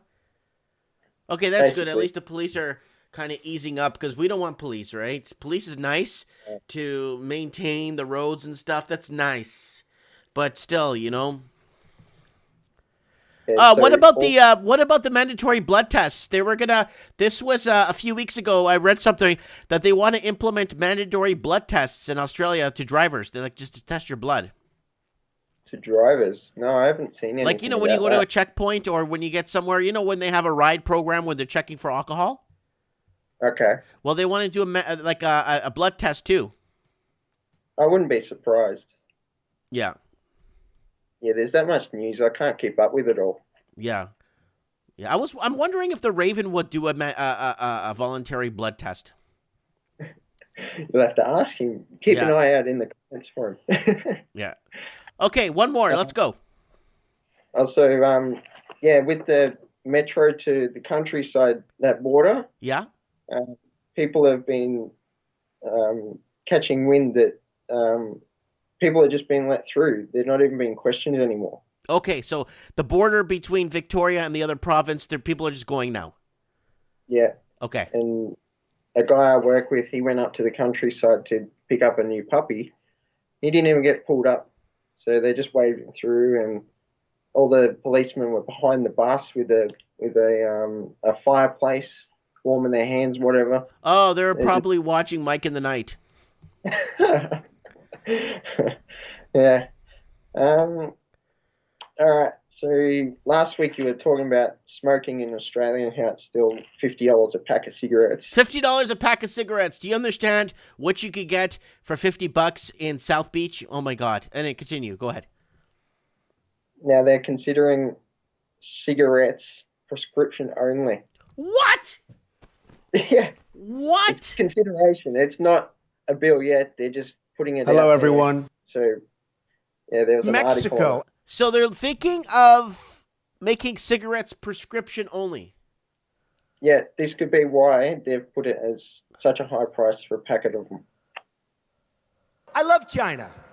Okay. All right. Yeah. So I saw an article also about the UK. They could have mandatory vaccines next month. Yes, UK is pushing for mandatory. Yes, you're correct. The United Kingdom is pushing for mandatory vax. Yes, you're right. They're pushing for that, and they're going to make this a 6 or 5 vaccination rule to leave the country or some crap like that. I don't know what it is, but something like that. You're right. Yes. Sickening. And then also the news lately is New South Wales Mhm. that the state government, she was, well, still is in the news about some affair she had with another corrupt government official. What's new? It's all over the news. Yeah, and, no, but yeah, it's all. This is all corruption and within corruption and affairs and Look at this guy. It's getting old. It's all, man. Goes back to the Clinton administration. so basically, her and Dan Andrews just went through a bit of a grilling in Parliament about no confidence bills, Okay. and somehow they're still in Parliament. So Yeah. Well, that's how it works. They're always going to stay in Parliament, regardless. They can do whatever they want. All right, Yeah. Matthew. Wow, we've been talking for a while. I'm going to let you go. That's the Rolling Stones. I see that. Mick Jagger, Keith Richards. I see them there. Did you paint that? I had some satisfaction. Did you paint that? Yeah, I just made a video about it. I put it up on the. I'm going to YouTube go to last your. night. I'm going to go to your channel later. I'm going to go take a look at it later. I know you mailed me something. Yes, that should be on the way. You should be able to track that with that number as well. Yeah, no worries. I'll wait for it till it arrives at my door. I appreciate that. I'll show it on Mike in the Night. You should open a little web store. No, it's only a once-off, that one. That's a one offer. Okay. Oh, yeah, it's a one offer. Your new mug design. My who? Mug design. For Mug? your store. Oh yeah, that's for sure. Yeah, that's I'm gonna say I'll put that in a safe place. Don't worry. Yeah. and then you can give me a bit of a discount to get myself one of them. Yeah, I'll get you whatever you want, buddy. Don't worry. I'll get you. We'll throw that on a mug, and we'll get you anything you want. I'll just mail you. I'll buy you something and mail it to you. I'll just do it like that, directly to your door. Yeah, I'll buy you something. Don't worry. Yeah. Would you wear a Mike in the Night dirt bike T-shirt? I don't know. I'm just a pretty basic wearer when I'm out. Oh, okay. Maybe. Okay. All right, dude. Matthew, One thank last you. thing, what's to go with Derek Chauvin? He got released from prison and he's allowed to roam around. What? Somebody went to prison and they're allowed to go out and roam around? The dude who supposedly killed, what's his name, George Floyd? Okay, so he's out of jail? Yeah, he only has to keep his phone on him to answer the judge or something. Oh, I don't know, man. There's so much going on, man. It's so hard to keep up with everything. Oh, it's so hard to keep up with everything. Yeah. Well, I got my silver here. It's It's a Canadian. Canadian maple leaf. It's a Canadian maple, yeah. Yeah, I love silver. Got a big stack of it.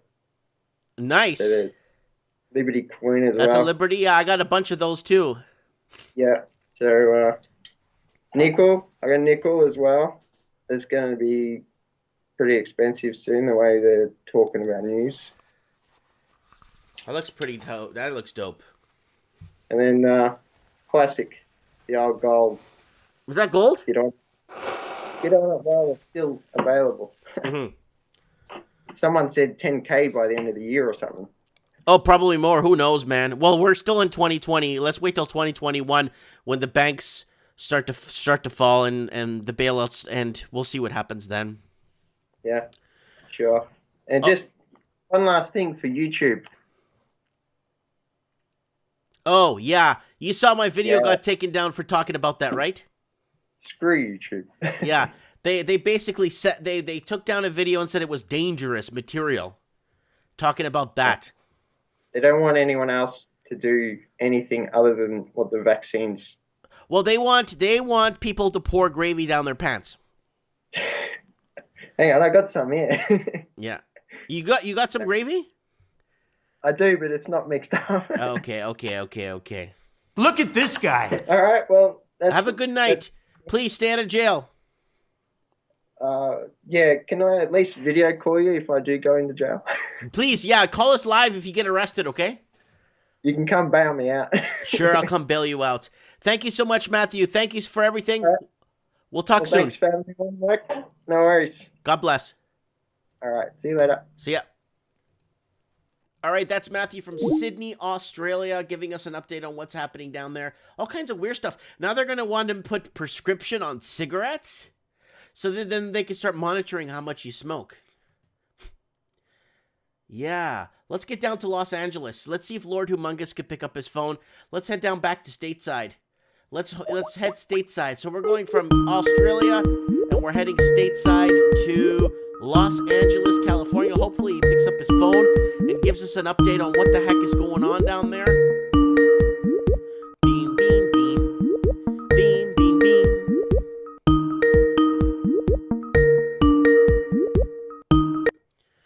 He's probably busy. I know he's watching the show. Lord's saying for me to call Laila. Laila, you want to come on the show? Are you there, Laila? Is she available? We'll call our friend down in Syria.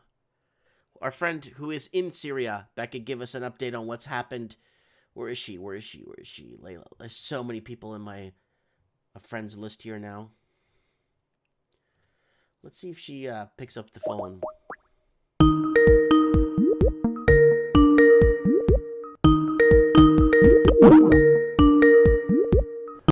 Hi, Mike. How are you? Hey, how are you, Laila? I'm good. Hang on. What is going on? So Laila's in Syria, and she's going to give us an update on her neck of the... What's going on there in the Middle East? Not much is going on in the Middle East. There's a wave of Israeli support, and there's a nice narrative going on here. I think it's clever. So folks are like, we'll make peace with Israel if Israel returns the lands, which means that there's no more Israel after it returns the land. So it's okay to make peace with Israel, and people aren't getting it. It's just, I don't know, people don't really read properly or don't really understand what's going on, but I think it's a bit of a joke. And that's it, really. There was this bit of a brief war in Armenia and Azerbaijan. I'm sure Yes, you heard of that. Azerbaijan. What happened? Can you tell us? Do you know what happened with that conflict?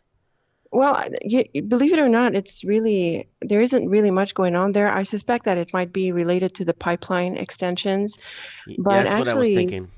yeah, but you know what? What's more interesting is that it appears to be, and I think it was a test for new warfare, new kind of warfare. I'm suspecting 5G kind of warfare because they tested all sorts of drones and some kind of wavelengths, I think. So some kinds of technologies were being tested in that war, and I think that must have been the main purpose.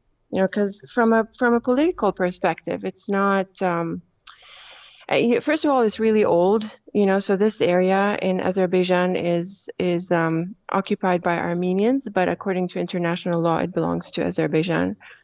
So that's one. And second, it's really old, so it's nothing new in that sense, like from an ethnic perspective. And so I felt that the only narrative that made sense was this warfare testing, this kind of new warfare. It was all, I suspect it's 5G. That no one mentioned anything about 5G, but when you read all about just drones and unmanned vehicles and all of that stuff, it sounds like you would need a whole lot of 5G to test all of that out. So I think that was also part of it. It was also in mainstream media. It's not like something I fished out in some corner of the internet, No. It's been okay. So let's go over to real quick here. We got RT open here, and RT's got some pretty big news up today. I was looking at that, and I'm like, wow. Iran claims victory over U.S. as UN arms embargo expires. Oh, yeah, we're all working towards that. I think that was a pre-Soleimani goal. And then after they assassinated Soleimani, they decided they were not going to be open to any more negotiations. I think the embargo did expire. That's, and that's fine. I don't believe in the Iran nuclear deal. I don't think I do think they should harvest uranium. I think every superpower should harvest uranium. But from an economic perspective, I think it's been tough on Iran. It's been tough on Syria as well. And there's been a lot of fires to destroy the wheat recently. I don't know if you followed that in the news, but you actually been keeping us up to date with that, actually. Well, from the time I last called in, I believe, until now, there's been even more fires, and we wanted to travel to some parts of Syria to visit, and some parts became off limits because of the fires. Wow. So I think it's a food supply thing, like the way things are happening all over the world as well, like in California and, the food supply shortages and things like that. I think they're just doing it all over the world. And here people tend to always see it as a little bit differently, like it's the war on Syria and this and that. And I agree with that. It is the war on Syria, the sanctions and everything. But I also think that there is this, the war on the food supply. Mm-hmm. And, Syria is really fertile. So there's that. And the Iran nuclear deal, who knows I don't know if that's going to make a big difference, because they were ignoring.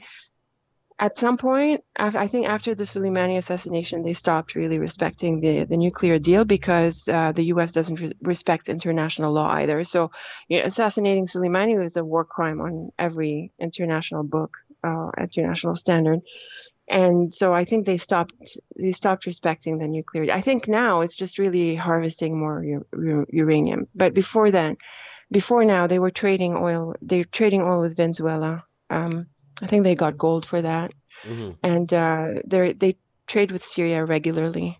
And and remember, they seized the ships. There was that issue around that not too long ago. Yeah, there's the I'm going to put this on article scan for everyone to see. Here is the Azerbaijan and Armenia accuse each other of shelling cities with scores of civilians allegedly killed and injured. Wow, that's a big. That's a lot of buildings on the ground. Homes. It's probably fake news, Mike. Huh? It's probably fake news. I don't know. I suspect it's fake news. I don't know. I wanted to travel to Armenia. Just I'm working on that. I'm waiting for their quarantine rules to sort of ease up a little bit. But you should go there. You should go to Armenia and actually, if you can, do some videos for us. You don't have to. You don't have to show yourself. Yeah. You could speak over it and show us like this. Here, guys, I'm in Armenia. There looks like there's a protest and blah blah blah. That'd be nice to get some footage. Yeah, that'd be nice. Yeah, that'd be nice. Maybe I should start with Syria. Yeah, go out in Syria. Show us some of the burning.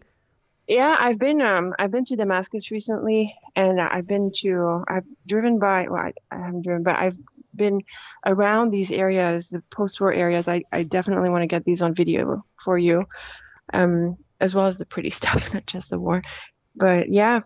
But I won't go to Armenia. They still have the quarantine rules. So it's really inconvenient because you need to quarantine for 2 weeks, and I don't know what to expect when I get there. So until I have more clarity, I would do. But I have to go there. I have banking issues that I can't solve in Syria, and I need to go somewhere to solve them. And I thought Armenia might be a close place for that. Yeah. Now I want to get to your outlook on what you think these elections are going to come out. It looks like the Labour Party won in the landslide in New Zealand. So New Zealand has a prominent leftist, very heavy leftist agenda party that's taken complete control of the government. So is Labour Jacinta Ardern? That's correct, yes. Yeah, she's going to win, huh? Yeah. She won in the landslide, she won it a couple hours ago. So New Zealand looks like it's going to be in a little bit of trouble. She's doing really well. Huh? She's doing really well. You think so?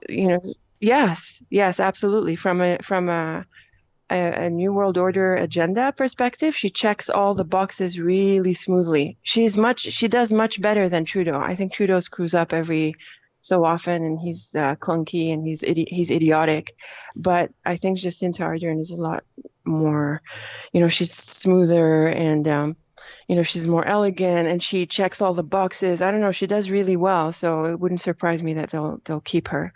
Well, I don't believe in elections as such, right? But yeah, it goes back. It goes back, Laila, to what I was talking about, where I can't find like Hill Dog. Hill Dog in the 2016 election won the popular vote, right? I still haven't found a single human being that voted for Hill Dog in the 2016. I found plenty of those. You found people that voted for her? Yes, plenty.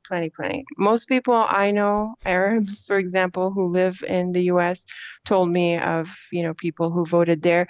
In Toronto, okay, it's not the U.S., but in Toronto, everyone in Toronto would vote for Hillary. Of course they would. During the elections, I think some people had her, what do these little things they stick up in front of their houses? What do you call them when the elections come in? Some people had her marketing material in their homes in Toronto, like you see it. So no, I'm pretty sure a lot of people voted for her. There's no doubts about that. It's just that in your circles, you Mike Martins didn't find anyone. Yeah, I'm sorry.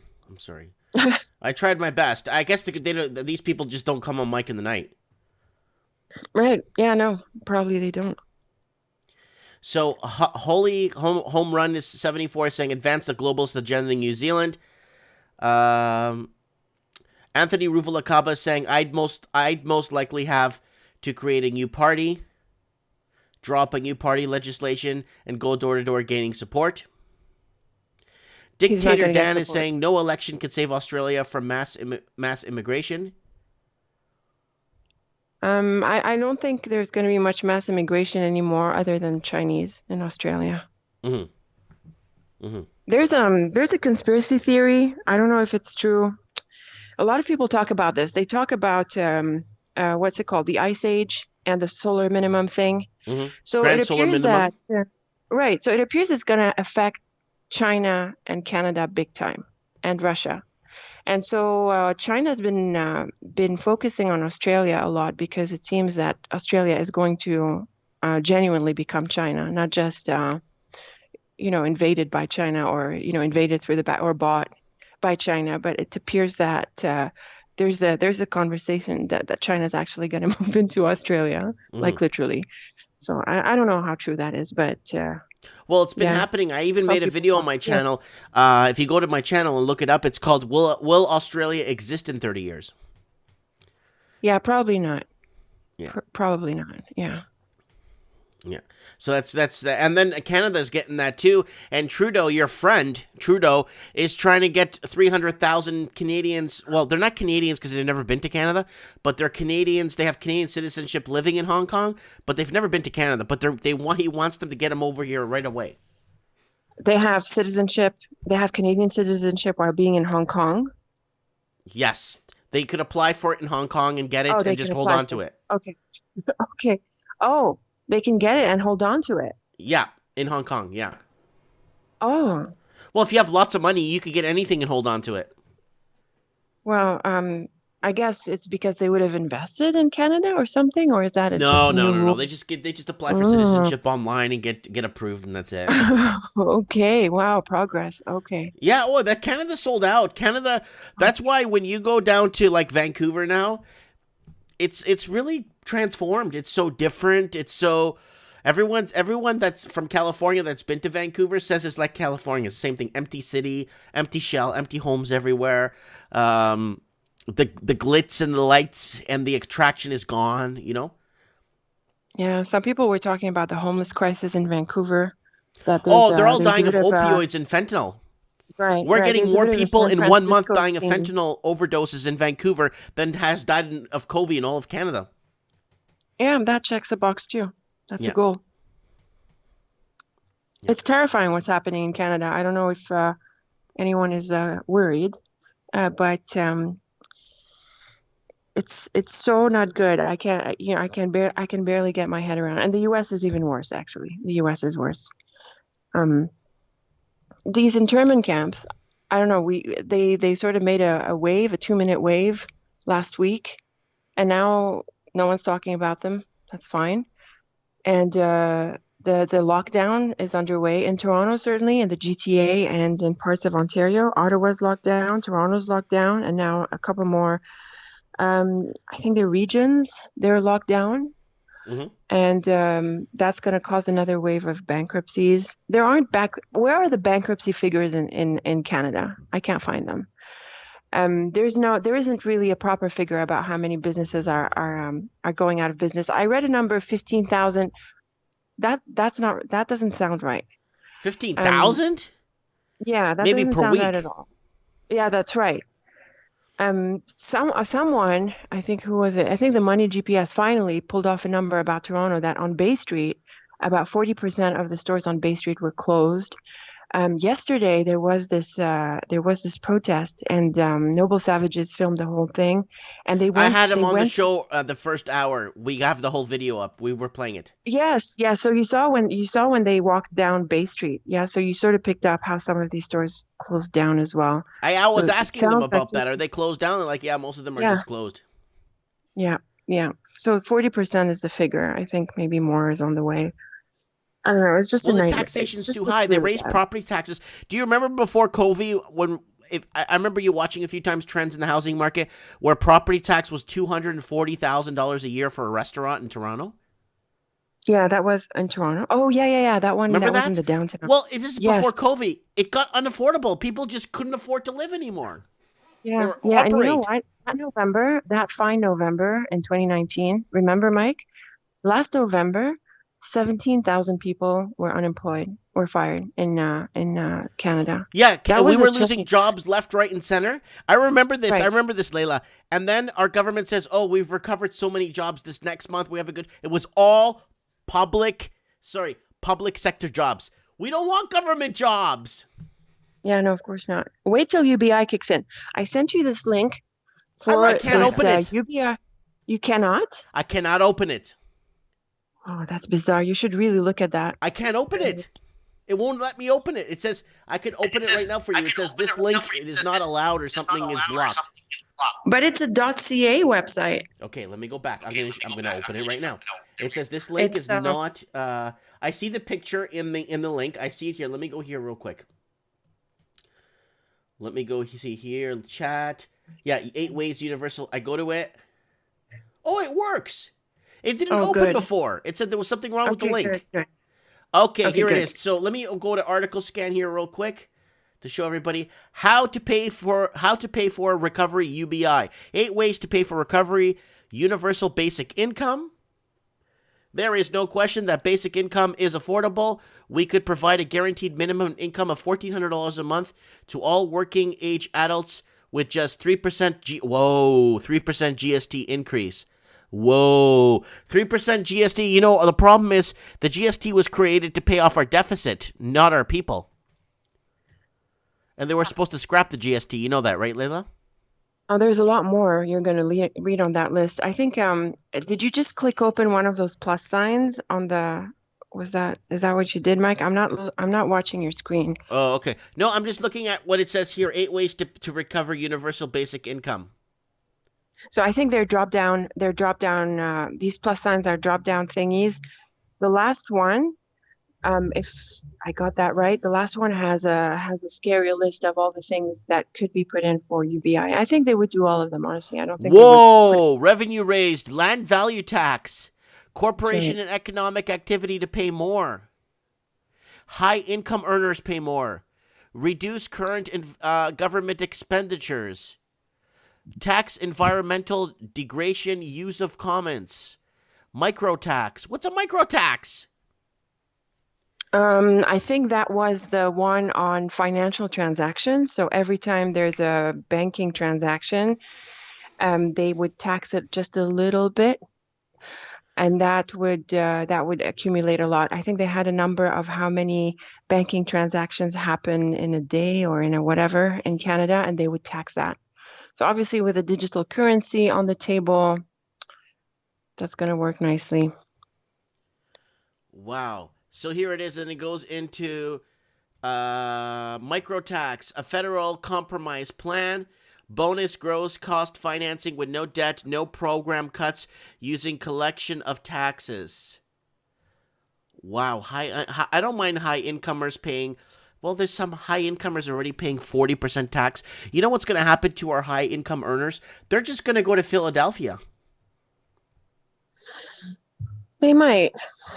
I tend to think they're in bed with the government, like the law. No, I'm not talking about the private sector. I'm not talking about the public sector. I'm talking about like private sector doctors who are making $200 large a year. Huh? Okay, people like that. Well, I was saying that, big companies in Canada, they tend to be in bed with the government, like Loblaws and, the others. Well, they got bailed out by the governments too. Yeah. Well, yeah, they got donations. What was it the other day? These fridges to Loblaws, whatever. Yeah, keep going, Mike. So I understand. Let's look at this land value. Let me open this land value tax. Introduction of land value levy of 2.91% is going to raise $135 million bucks. Learn more assessing the potential revenue of land tax in Canada. Joining Singapore, Denmark, Taiwan, and Hong Kong, a levy of the value land, not property shares in the unearned appreciation of land value. 76% of our nation's wealth is in real estate. I thought it was 80% of our wealth. I read the article the other day that 80% of the country's wealth is in real estate. This says 76. Close enough. A land value tax would slow the rise of property values and encourage more productive use of land, such as development of multifamily housing and viable areas in our city. So they want to take up our green spaces, they want to take up our alleys, or they want to take up whatever left in the cities we have to cram people in. Salt Lake City, Utah passed a bill like this a few months ago to start building up and start cramming people into more and more confined spaces, because the price of housing was going up because of the mass exodus of Californians in Washington State, people from Washington State. A 2.91% levy is less than estimated. Wow, that's a lot. 5.5% average annual growth of land value worldwide, and could be structured to be paid by equity. Oh, an equity lien. No! Equity liens are going to take the older people and people retired, and the people living off a pension are going to get hit hard. There's no pension in Canada. Come on. Let's get the real. pensioners now are going to get hit hard. They live off their homes. Yeah. You know, Mike, before leaving Canada, I was running some admin, and I thought I would call in the pension people to see how much I accumulated. From 6.5 years of working at what I'm told is a really good job. I have a corporate job in a big company in Canada. I make $150 a month. That's after 6.5 years of working. So if I work another 3 times that amount or 4 times that amount, like another 25 years. Yeah, great. I end up with what, $800? That's But if I'm if lucky. you go to a secluded place in Costa Rica, that could be good. Right, exactly. But the government's going to shut that down because you can't be 6 months out of the country with a pension. I think the thing is that you have to have lived 10 years in Canada to claim OPP. I don't have regular pension because I was a contractor all throughout. Right. And that's another thing in Canada. That I think someone gave me a number in 2017. Someone was studying this in U of T in some social justice, whatever. And they told me that 60% of the Canadian working population is on what they call precarious jobs, which is a contract or a combination of jobs, or multiple jobs, not a full-time, employment jobs with benefits and things like that. 60%. So, and now I'm told, I was in touch with someone there. They're telling me that contract rates have dropped. So actually, I don't have my job back. I think they're hiring. They're hiring not contractors, but interns. Okay. You know what I mean? Okay. Yeah, it's a mess. It's not good. It's a mess. Let's go back here. So. Corporations and economic activity pay more. Let's take a look at that. So European level GST, HST, 10% increase from current. Wow. Increase in corporate income tax. Wow. 5%. Federal, reduced federal business subsidies. Corporate welfare, 8.5 billion. Limited the dividend tax credits to actual tax rate paid by the corporation. Wow. Eliminate tax advantages for foreign digital service companies. Increase carbon price to That's happening. $7,933,000,000. Eliminate 50% of capital gains tax exemption corporate. So if somebody has a work vehicle and they put it against capital, or they lose money in the stock market or something, or whatever they expense against their capital gains, they can't do it anymore. Yeah, it sounds like non-cash transactions would be removed from the tax credit. Wow. Offshore tax charges, $5 billion. Financial activities tax 5% on the financial sector, $7 billion. Apply for corporate tax on multinationals, $2 billion. Wow. So high income introduce a 2% wealth tax above the 20 million net worth. Luxury tax, federal tax expenditures, RRSP, have provincial tax expenditures, lower threshold of increased rates. Capital gains included 70% of income. Capital gains include 7% of income federally. Wow. So Laila, what's going to happen? Let's go one at a time, and we'll break this down for the average Canadian here. So like the average Canadian. So let's look at this. Land value tax. There's no such, Mike, not going to be any such thing as an average Canadian anymore. I think we're past that now. But I thought we were friends. No, I'm saying there's not going to be people left to, I don't know. Okay, let's break down the land value tax. I was arguing with someone on your chat somewhere about immigration to Canada. Actually, immigration is at an all-time low. Canada makes a lot of money from getting immigrants in because they drain foreign investments and foreign savings. Mm-hmm. And with that, and with the fact that a lot of Canadians are not able to make ends meet, I'm not sure how the government is going to collect that. Yeah, I understand. Because there isn't much of an economy left to tax. And if 80% of GDP is housing, how much of housing is inflated? How about 75% is? Okay, so what? Like you've got the Canada's GDP takes a 70% cut. 80% of Canada's GDP takes a 70% cut. Mm-hmm. I'm not sure there's an economy left. No. There never really was one until they got rid of the oil and forestry and all of that. Yep. The we want real to be production. we want to be green. Don't forget that. Right? Yeah. Okay. So 130 billion in land tax value they're going to squeeze out. And I'm thinking you're going to see a mass exodus of like actual European Canadian or European first, second, third generation either go back to Europe or move to the States. Okay. And people in prominent positions or have a job. Let's say you're a doctor and I'm just going to open a practice in Houston. I'm not going to deal with this crap up here. Screw that. And then you look at so 129 billion corporations and economic activity pay more. Guess what? A lot of those corporations are going to turn around and say, see ya. Have our abandoned buildings that we leased. Goodbye. So where are they going to go? Corporations are just not. They're not going to stay in business if they can't offset their capital gains. They will not. Right, but I'm not. They're probably not going to stay in business. But if they're going to move, okay, not sure move. Never mind. Move. They'll just to, close down and say, "See right? you later, With all alligator." the COVID stuff. Yeah. They'll retire, cash out, and retire. And then you got higher income earners pay more. Again, people in prominent positions that are key positions in like non-private.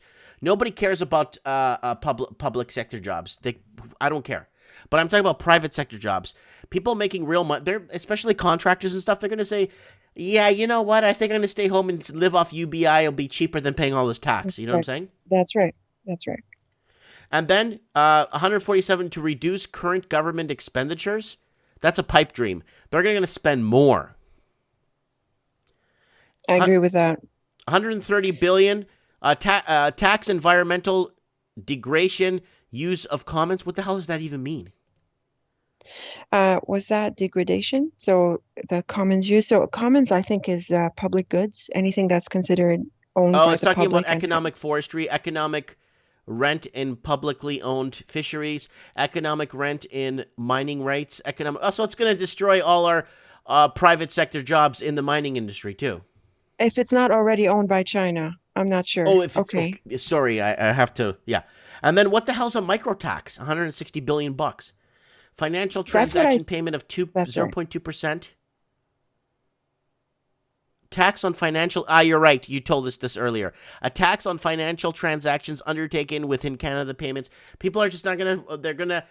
I don't know, Laila. I'm gonna talk. You know what? I get eggs, right, from a lady that's got a chicken coop.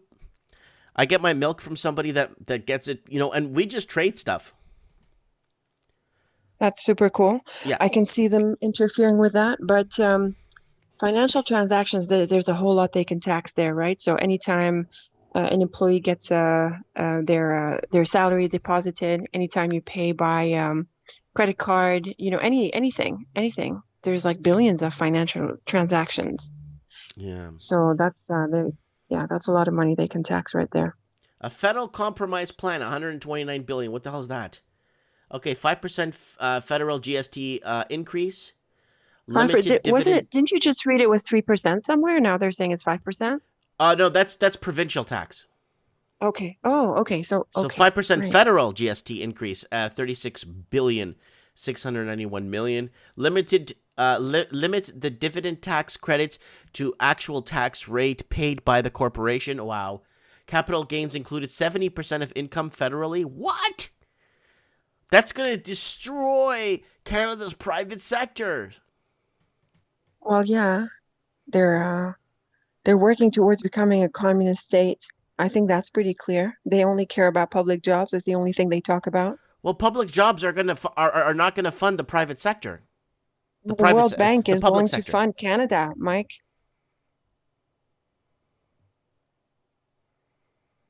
Canada is owned by the World Bank. Canada can't even pay the interest on its debt. No, it's beyond. Wow, so they want this UBI for working Canadians. Yes, but I think there's also the depopulation thing working in tandem, right? So it's not. I think so. I mean, there's a lot of contradictions, honestly. They want a lot of immigrants and they want to depopulate. Like, why? That's one. Or they're working with the rest of the world to depopulate. So whoever wants to move to Canada, great, we'll depopulate them in there. Therefore, the internment camps. Oh my God. So again, there's a slogan here. People who get basic income have the ability to be customers. The problem with that is again, they want to be a consuming nation, not a producing nation. And a consuming economy does not work, Laila. You know it doesn't, right? No. It's not Canada that's going to be producing. I mean, they're probably importing from China or somewhere else. Maybe not. Maybe there's a whole different scenario coming into play. I read that article. I should send that to you. A Bitcoin type of article. People who like one of those magazines that deals in Bitcoins and soft coins and all of that. And they were saying that by 2030, there's going to be free money in our wallets. So there's just going to be money deposited in our wallets. Like, I don't understand what's the goal of that. I'm lost for words right now. I'm actually upset. Like, yes, I know. I had a really upsetting last weekend. Wait till you hear about the U.S. is a disaster. I mean, just before I get into Proud Boys, the digital currency in the U.S. is racing ahead. I think that's going really fast, and it's not just in the U.S. I think in many different places they're all past the pilots now. I suspected that we were going to be in digital currency much faster than we initially thought. And I think someone was saying something earlier, like a bunch of people in the chat were saying something about the thermal imaging somewhere in Canada.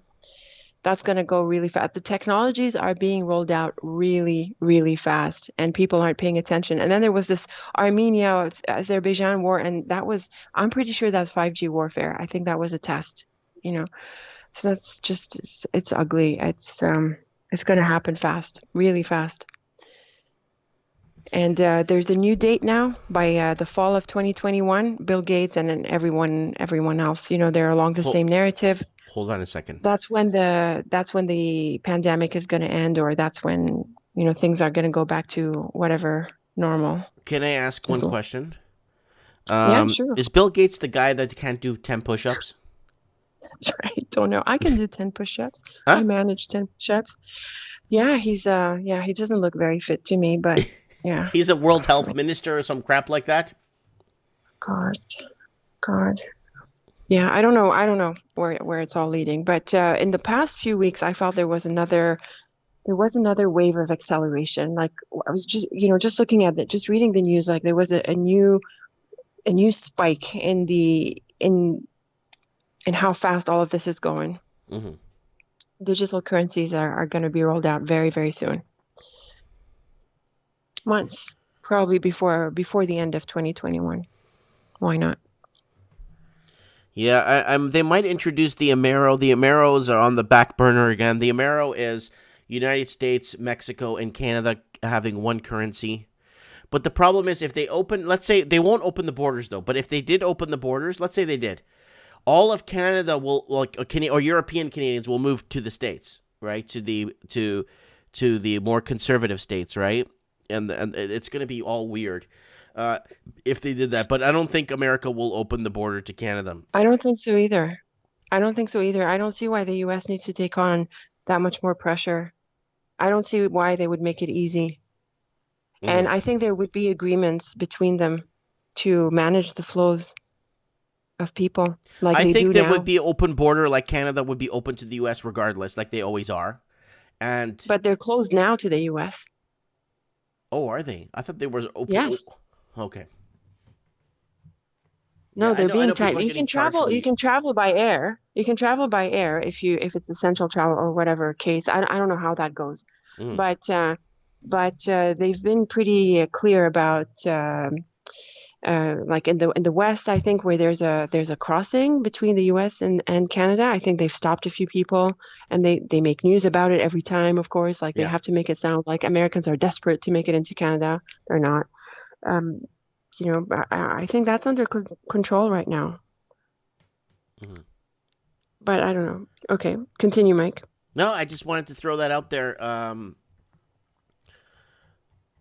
This article, just this thing you sent me, this UBI Works Canada thing, is actually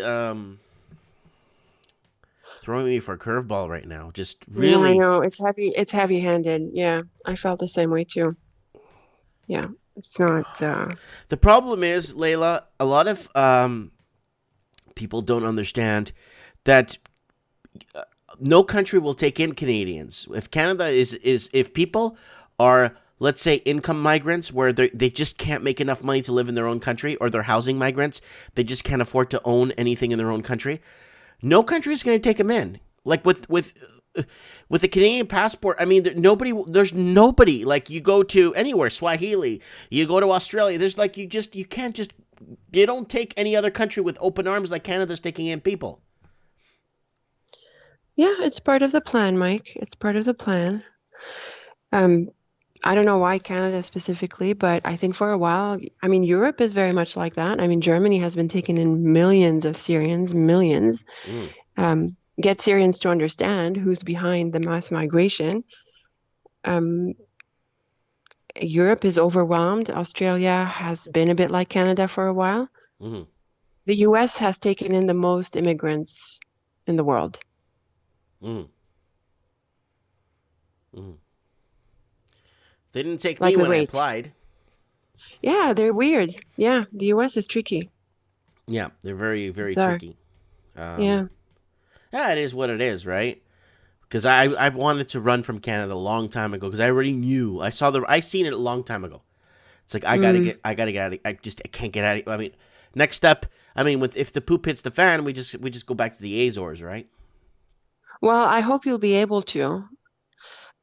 Are you aware if you're able to travel now? I don't know about different provinces, but with Ontario going back into lockdown pretty aggressively right now, I wonder what it means for travel. I was looking at some flights because I still have my stuff in Canada, and I don't think I'll be back there anytime soon. And I wouldn't, even though I feel like it's really upsetting for me because it's been now almost 8 months that I'm in limbo. And it's just that the time passing like that is just becoming strange. I'm not really sure what to make of it. Good thing I do things and I have my own thing. But I have stuff in Toronto, right? In Canada, I have stuff in storage. And I need to bring it over. And it can cost a lot of money to bring it over. So I wasn't sure how to deal with that. Well, I'm pretty sure there's someone in the comments here flights. that's in Toronto that could get it for you. Oh, that would be too much trouble. But I was looking at flights, and now these online, these online like Expedias and Orbits and these guys, they have these indications of what kind of safety and sanitary precautions different airlines and airports are taking. And I think the Pearson Airport has tests. So I'm trying to avoid that. Like, I'm really not inclined to take the test. So I'm not sure what kind of test, if it's a temperature test or like the actual PCR. And it's just looking like masks on every airline pretty much. And they clean like 1 million times, which is terrible, by the way, because all of these cleaning agents are toxic. It's just I don't know how long that's going to be going on for. But I have banking issues and my stuff in storage, and I'm trying to get my head around how to deal with this stuff. Well, like I said, if it's just storage stuff, and I mean, I'm pretty sure there's somebody that you could contact here that could just go and get it for you, and then take photos of your stuff, and then you could sort what you want from the photos and say, okay, give that to Goodwill, put that in the box, give that to Goodwill, put that. You know what I'm saying? That'd be ideal, right? Huh? Yeah, that'd be really nice. But I won't trouble anyone with it. Well, I don't think it's. If I was in Toronto, you just tell me where it is. I'll drive up there and make a video. Oh, that's super cool. And put my stuff on film. No, wait, I'm kidding. But you know what I mean, right? But yeah, I'll have a thought about it. Well, thanks. That's nice. There's a lot of people here in the city of Toronto that's watching us. If they're not asleep, they're watching Mike in the Night. All right, Laila, we've been talking 40 minutes. Any last words? No, all good. I was, just Proud Boys is Oh boy, I fell off my chair. It was founded by Gavin McInnes, and I don't trust white Christians to understand what's going on. Mm-hmm. I think they're going to lose. Gavin McInnes is a Zionist mouthpiece, okay? Mm-hmm. And I think it was really, really easy. I couldn't believe how easy it was. I can't believe how easy it was to brand these people, to just scoop up all of those disenfranchised MGTOWs and red pills into the Proud Boys, and yeah, that's going to be the end of it. Yeah, oh my God, Mm-hmm. yeah, I don't trust people to understand how serious this is, but Mm-hmm. I can't. Yeah, I guess I can't make the point. I can't make the point how bad this is, but it is bad, and it's not going to go well. And I suspect that it's not just that Antifa needs fascists and fascists need Antifa and vice versa, and they're going to decimate each other. But it's within each of those teams that people are going to decimate each other, and they've perfected that really well in places like Syria, Iraq, and the whole Middle East, where it becomes so messy and it's really not clear who's who and who's with who and who's driving who. And I think that's what's going to happen over there. Like when I saw that, I was like, you should watch these videos where they cover what Proud Boys is about and all of that. And it is so made in Hollywood. It is so, like, how can anyone not see that this is so scripted, this is so engineered, and it's a mess. And they've got Trump's calling card. So it's pretty clear to me that this is this is being they're being led step by step by step. He was like, stand away, stand by, or stand whatever Trump said to them. Yeah, pretty clear to me what's happening. And I think Biden can win, but actually it doesn't matter. What matters is that the elections get tense enough so that there's that trigger. There's that chaos that boils over. I'm just not looking forward to this. I wish I could go to Iceland for like 3 months and just. Well, you need to. I would argue, Mike, that folks need to start planning. Honestly, like for a while, I was thinking, white Christians, they might make it, or other people, not necessarily Christians, people who believe in freedom, like all of those Canadians, who were walking the streets yesterday in Toronto and Vancouver. But at this point, I'm like, oh no, I don't think so. I don't think so. At this point, you might want to get out or just go gray really, really well, because it's going to be a mess and both sides are bought proper. So. Well, thanks for putting me down, or thanks for making me feel down. I'm sorry, Mike. It's been an awful couple of weeks for me too. Watching so much news when honestly I shouldn't, because it doesn't make me any money. I spend more time. No, but you're giving us some valuable information to look at, which is worth more than you could ever imagine. Because remember what G.I. Joe used to say, knowing is half the battle. I agree. Yeah, I do think knowledge is power, because then you get to decide what to do. That's like right. Alan, I think is Alan Howick in our chat. He's for a while he was saying how we're so negative and things like that. But actually, just knowing all of this, I'm able to focus more on what I need to be doing. And, I spend a lot of time doing things I love, like my business and exercising and, eating well and things like that. So good for you, Laila. Yeah, do my best. Thanks, Mike. No, thanks you everyone for coming on. I appreciate your time. My pleasure, as always, Mike. God okay, bless take you. good care, everyone. You too. God bless. That is Laila from Syria giving us a look on what is happening in the Middle East. Wow, the show is moving fast tonight. So we started in Toronto, then we went to, where do we go from Toronto? New Zealand, then we went to Australia, then we went to Syria. Let's see if we can get someone in from the States. Who's in the United States of America? America. Who's in America right now? That's watching America. So we've been around the Commonwealth. We never get too many people in from the UK because the time is like 3 o'clock in the morning there right now. So that's not going to happen. Where's America? All right. Let's see what we got here. I wonder if Lord could talk. America. Yeah, great call, Laila. Everybody's applauding you in the comments. Let's head over to see what Lord's up to in Los Angeles. See if it picks up in America.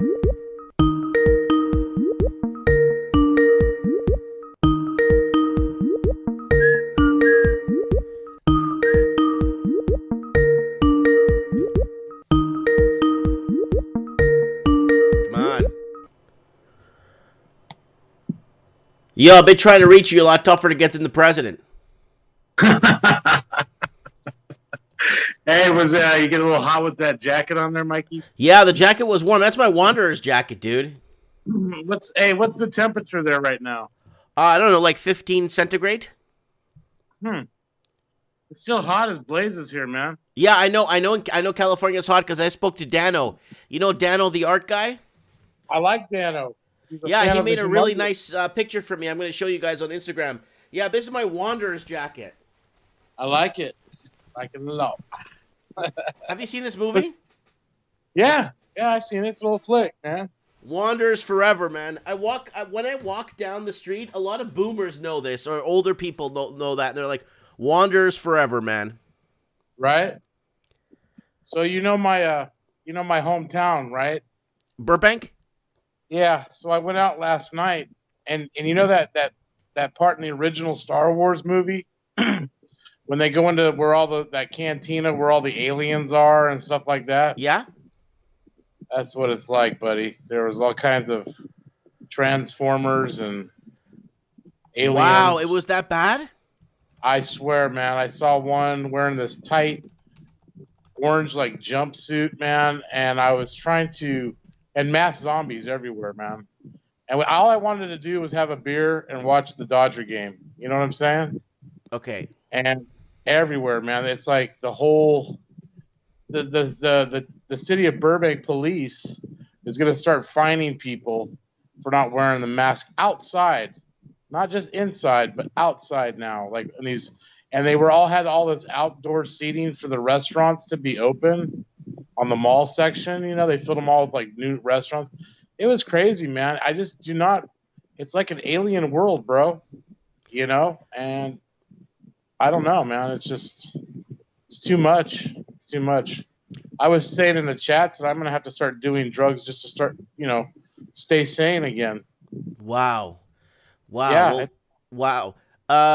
So you went to Burbank. You got kind of scared of what's happened, the transformation of are you seeing a lot of tents? Are you seeing people you said you saw people in underpasses. What's going on, man? It's like, okay, so like it used to be just like in Hollywood and like Skid Row and you know, for decades it was like that, right? Mm-hmm. But it's on the corner out here, you know, and I'm not like directly in Hollywood. I'm on the other side of the mountain, behind the Hollywood sign. I mean, everywhere. Going out to see, I went and met my friend for dinner tonight out in Simi Valley, which is about a 40-minute drive. And out there, it was all the way on the 5 freeway, going out in parts of that valley. I mean, it's just everywhere. Really? It's amazing. I don't even need to take a video of Venice, man. If everybody goes and sees that German in Venice channel, man, he does a pretty good job covering all that stuff. He's all happy now. Like a lot of people discovered his channel, but yeah. Mm-hmm. So Venice Beach is pretty bad. Yeah, it's all bad. It's all bad, man. I mean, I used to never see this in Burbank. I mean, Burbank was kind of like it was like a Midwest town, right? In the middle of LA, basically. Mm. You know, like when the riots broke out in '92, they sealed the entire city off. Like nobody came in or out. And it was protected that way. You know, they were burning down buildings up here, but yeah, it's horrible, man. And I just see the change in everybody. You can't, you know, you used to be able to go to a bar and sit down and everybody's worried about this, you know. It's just a hoax to me, bro. I put all the pieces together. Bill Gates, like I said, they took down Amazing Polly's channel. You know, I'm the one that was chatting in her comments, telling her who the culprit was really benefiting off of this whole hoax before, you know, anybody really started reporting about Bill Gates, you know. And yeah, it's sad. They took down a lot of good channels like SGT, all kinds of channels. I don't know what YouTube's trying to pull here, but You know, it's just getting. Well, YouTube platform is going to start disintegrating from itself. It's going to start breaking itself apart, right? That's why we gotta back up and keep the show alive on like another platform of some sort. You know, it's a must. I would say it's a must at this point. Yeah, you know? we're gonna have to like. I know there's Twitch. I know there's like 13 other platforms that stream. Yeah. So, but what's the best?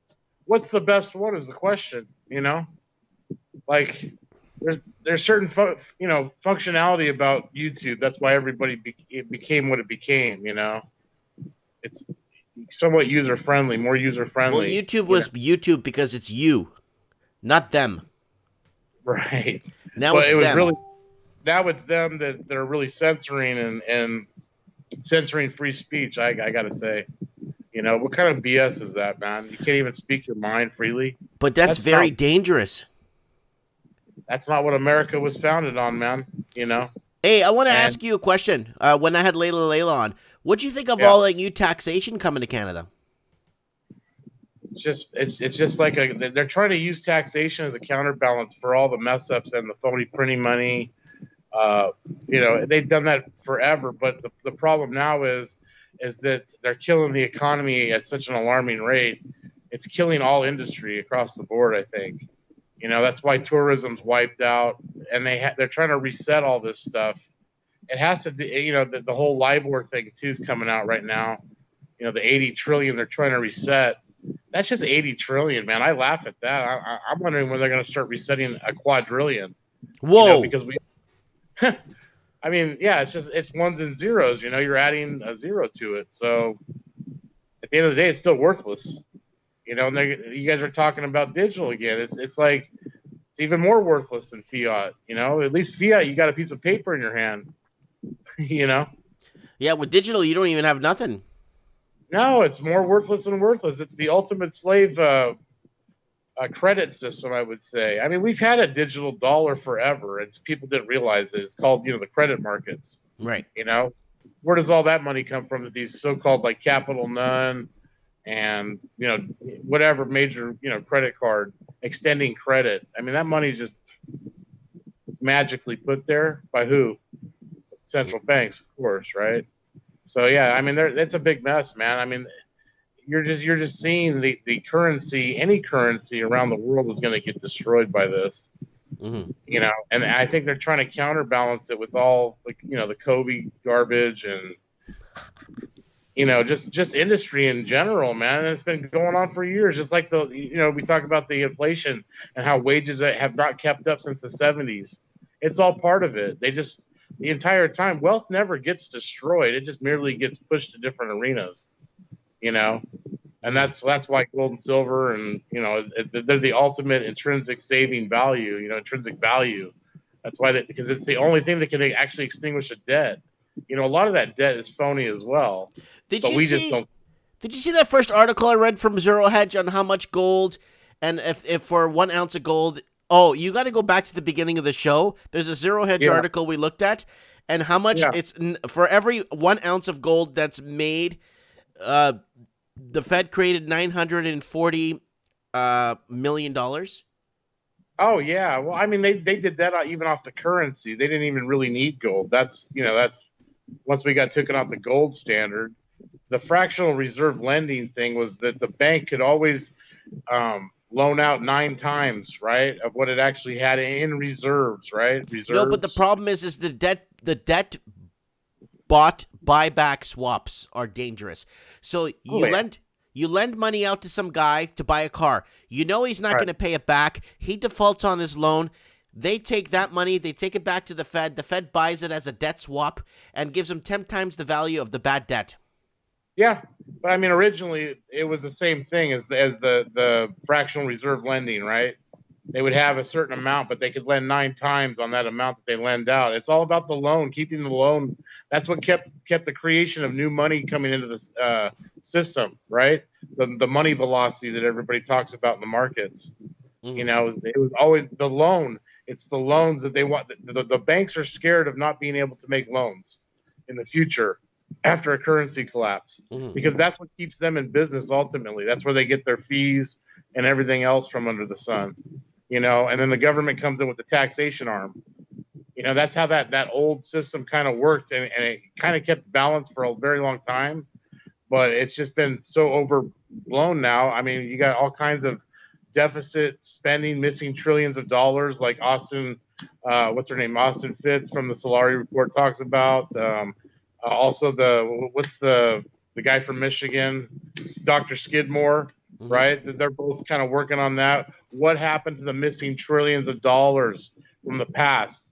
Oh yeah, that's the section of the Pentagon that got wiped out from the invisible plane. Yeah. Oh yeah, and there was 2.1 trillion missing on September 10th. Yeah. Right?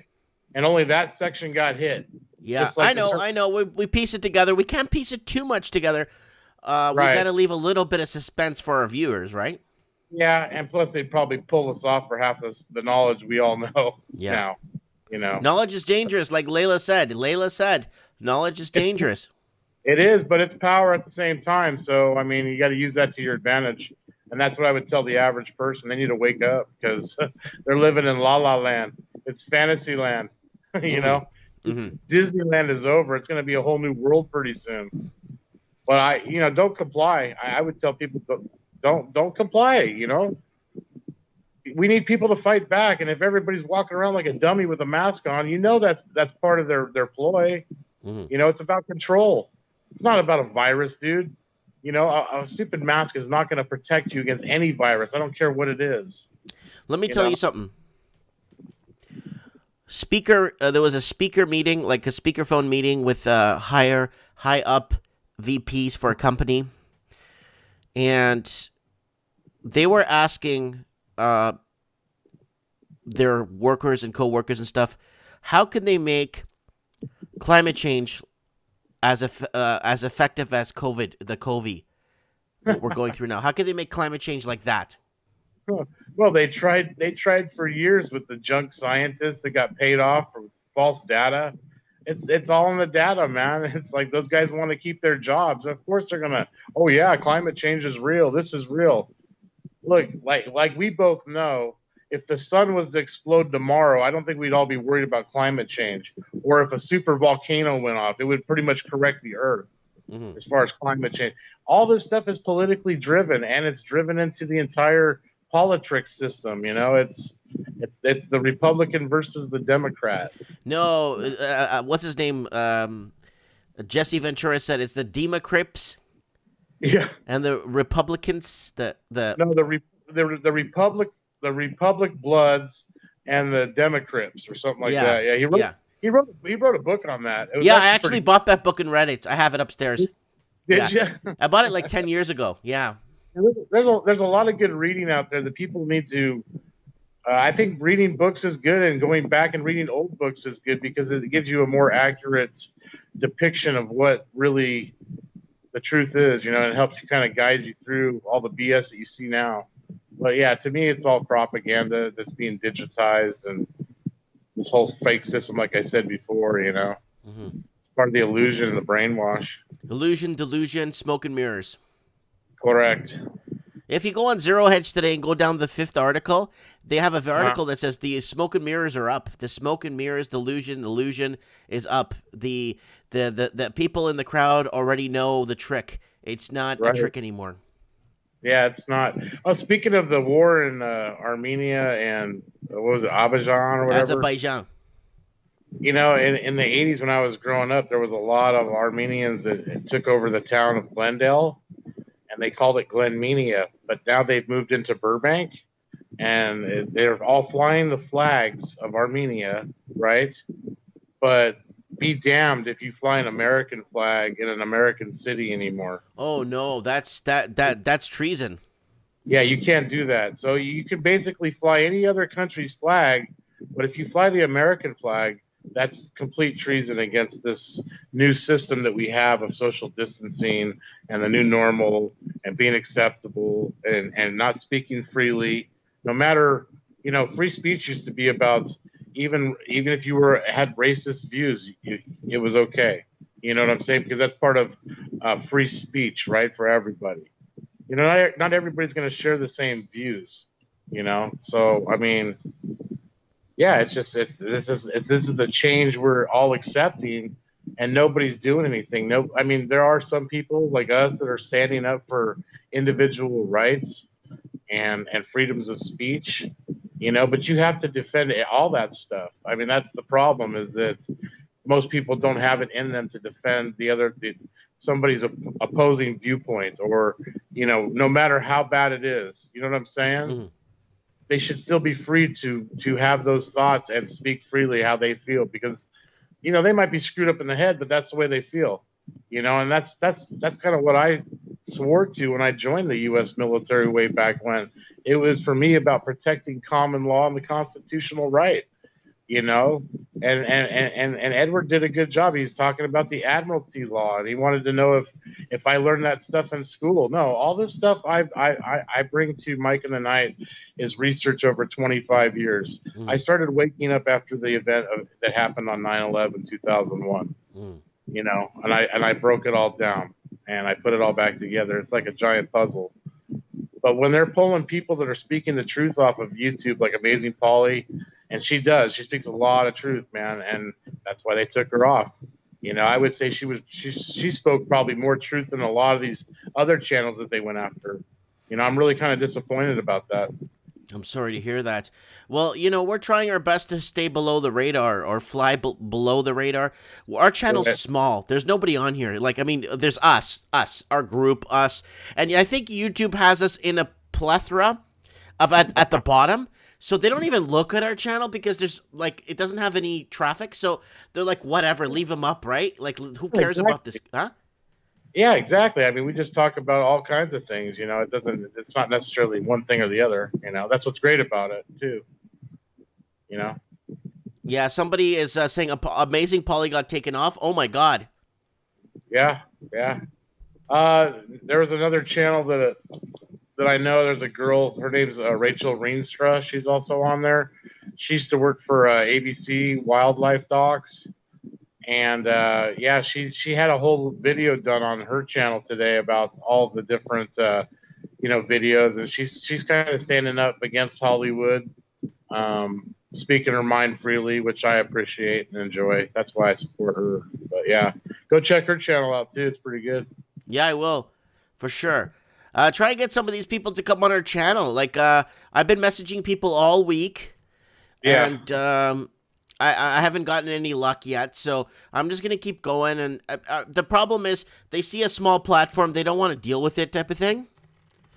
But the Raven, he thinks he's too tired to come on tonight, or what? What's the deal? The Raven said he's going to start a channel. What do you think? I think he should start a channel, but I think he should remain on ours as well. No. He's going to be on Mike in the Night, but I'm saying he should start a channel, and then he could feature some of our stuff on there too. Yeah, and I do plan. I'll make a video for next week for Mike in the Night. I'll go around and I'll video just around my area, all the tent cities that are underneath the underpasses. Please do that and give us some. Maybe I'll interview a couple people. Yeah, please just go. Hey man, I want to do an interview for Mike in the Night. They'll be like, "Who's that?" Don't worry about who that is. Just answer a few questions. A lot of these homeless people are a direct result of this system falling apart too. Yeah, so. Sad, man, and I'm glad that at least I'm smart enough to know how to kind of maneuver around all this stuff, So,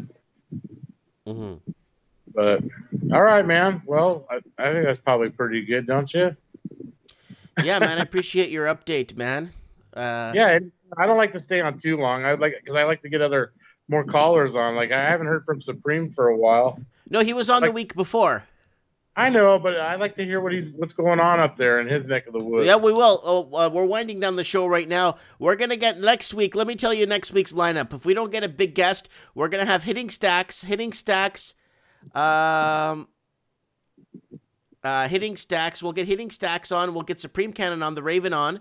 Because I usually rotate it, and then I don't have Laila on for 2 weeks. I don't have, so I kind of try to rotate it as much as possible, right?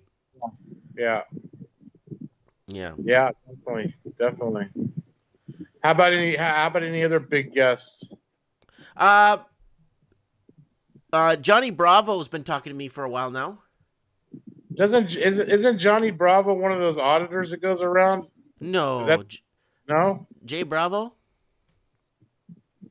There was another guy, I forget, Johnny something, and No. he goes around. This guy is in California. This guy's he's a really nice guy. So we talk all the time on email. So he's like trying to see if he could work an hour to come on Mike in the Night and fill an hour. And Nice.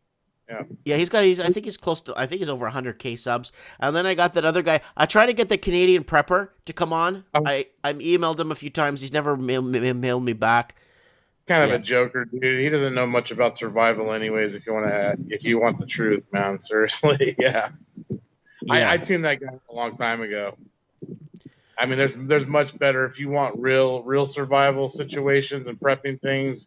There's a hell of a lot better dudes out there than Canadian. Well, I'm going to start fishing around for some of them and see if they want to come on the show, right? Yeah, definitely.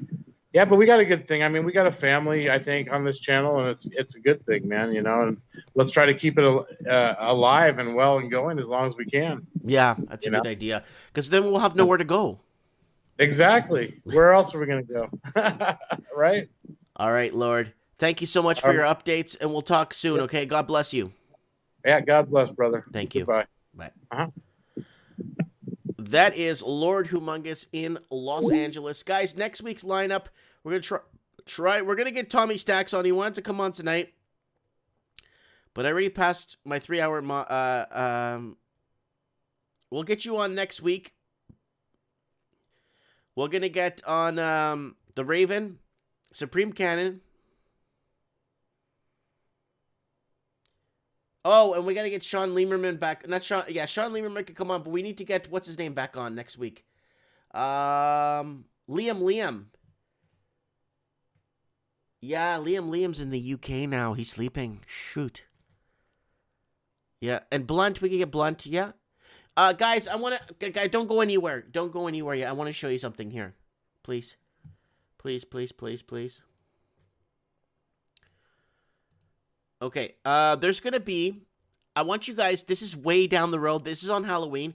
This is going to be a really special Mike in the Night. But I want our regular callers to call in, if that's okay. I want everyone to call in with a 10-minute story. I want everyone to tell us a 10-minute story on Mike in the Night Halloween. I want everyone to call in. I want everybody to get a 10-minute slot to tell us the freakiest moment in their lives that was scary, eerie, supernatural, weird. So we're going to have a special Mike in the Night. I'm going to try and get a real psychic on. But they're always booked for Halloween. But if you guys want, like, I want the Raven to call in and tell us, Anthony Ruvalacaba, Blunt News, Laila. I want everybody to tell us something or somehow or somewhere. Here's the link again. Please set your reminders way down the road. But I really want to promote this one because I want people to tell us a 10-minute story. Like, oh, one day me and my mom were in the car. We ended up pulling over and there was a guy on the side of the road. I want to hear those stories. I want to hear all kinds of stuff. So I want you guys, I want this to be a big Mike in the Night. And we're going to get Anthony on from downtown Detroit on too. He wants to come on the show. Guys, trends in the housing market. Guys, don't forget to set your reminders. We got Jeb Smith from Los Angeles coming on the show.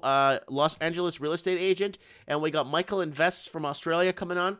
And Mike in the Night next week is going to be the race for the economy. I'm working on getting a big guest for the show next week. And like I said, we're going to get Tommy Stacks on. Everyone's going to get a bit of time. So we're going to get a bit of time for everybody. And Supreme Cannon, I got to get him back on, find out what's going on. There's lots of stuff we got to cover. So, man, a 3-hour show. But guys, I try my best to fit in as much information in 3 hours. It's just 3 hours goes by like this, man. But you're trying to get something. It's like 3 hours takes a million years to go by. You know, when you're not on Mike in the Night. Guys, today we had Frankie McDonald's weather guy, the big weather channel here in Canada. He's very famous in Eastern Canada. He's a legend in Nova Scotia. So I had him on the I had a special Mike in the Night special without being live because it's like too late for him there on the Atlantic there on the Nova Scotia. And if you guys want to watch that video, go ahead and watch it. If you guys don't know who he is, I think he's got almost 500,000 subs. If you want to check him out, Frankie McDonald from Sydney, Nova Scotia. Check him out. He's a really nice guy. I've been following him for years. And he follows my channel, too. That's how I found him. Subscribe to me, too. And here's my Facebook if you want to send me show tips. Show tips. And we got Art by Dano. I want to show you guys. Art by Dano, guys. Check out Art by Dano online. He made this for me. Look at that, man. That is awesome. A lot of people like it.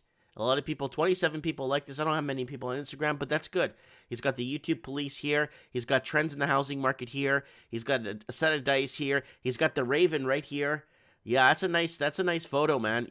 I think Dano has it for sale on his store if you guys want to buy it. I think it's like $15. He'll ship it to you. It's a nice picture. Also, the new dirt bike t-shirts here, and the Raven mug is in the Teespring store. So if you guys want to pick something up, go ahead and support me on Teespring if you want to buy a t-shirt or something cool. It says Mike Martin's channel on there. Really cool.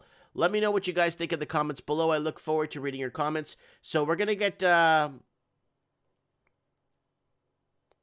gonna do Tommy Stacks next week. We're gonna get Tommy Stacks on first. Then we're gonna be followed by we'll get the then probably we'll jump on the Raven if he's available. Then we'll get maybe Blunt News to give us an update on cryptos, and then we'll see what happens next week. So we're gonna make sure we get everybody on to share their information on Mike in the Night. People of the Night from Mike in the Night. Oh yeah. Gemini King. Gemini King, Mike in the Night, and the Gemini crew.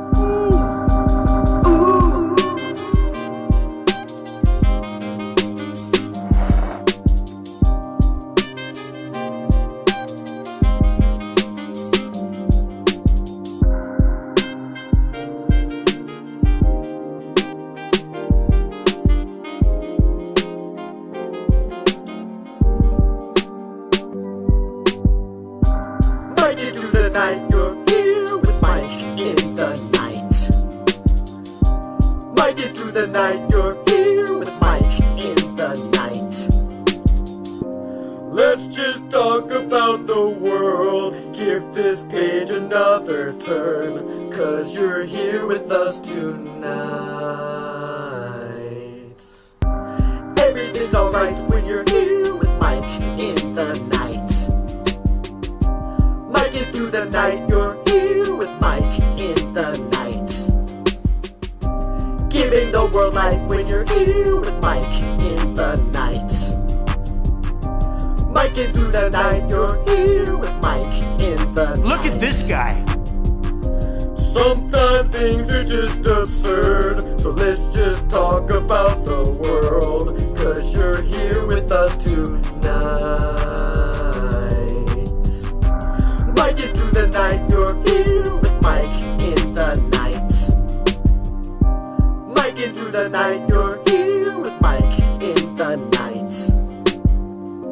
Let's just talk about the world. Give this page another curl, 'cause you're here with us tonight. All right, everybody, take care. And if you can't take care, please stay safe. And thanks for watching. We'll talk soon.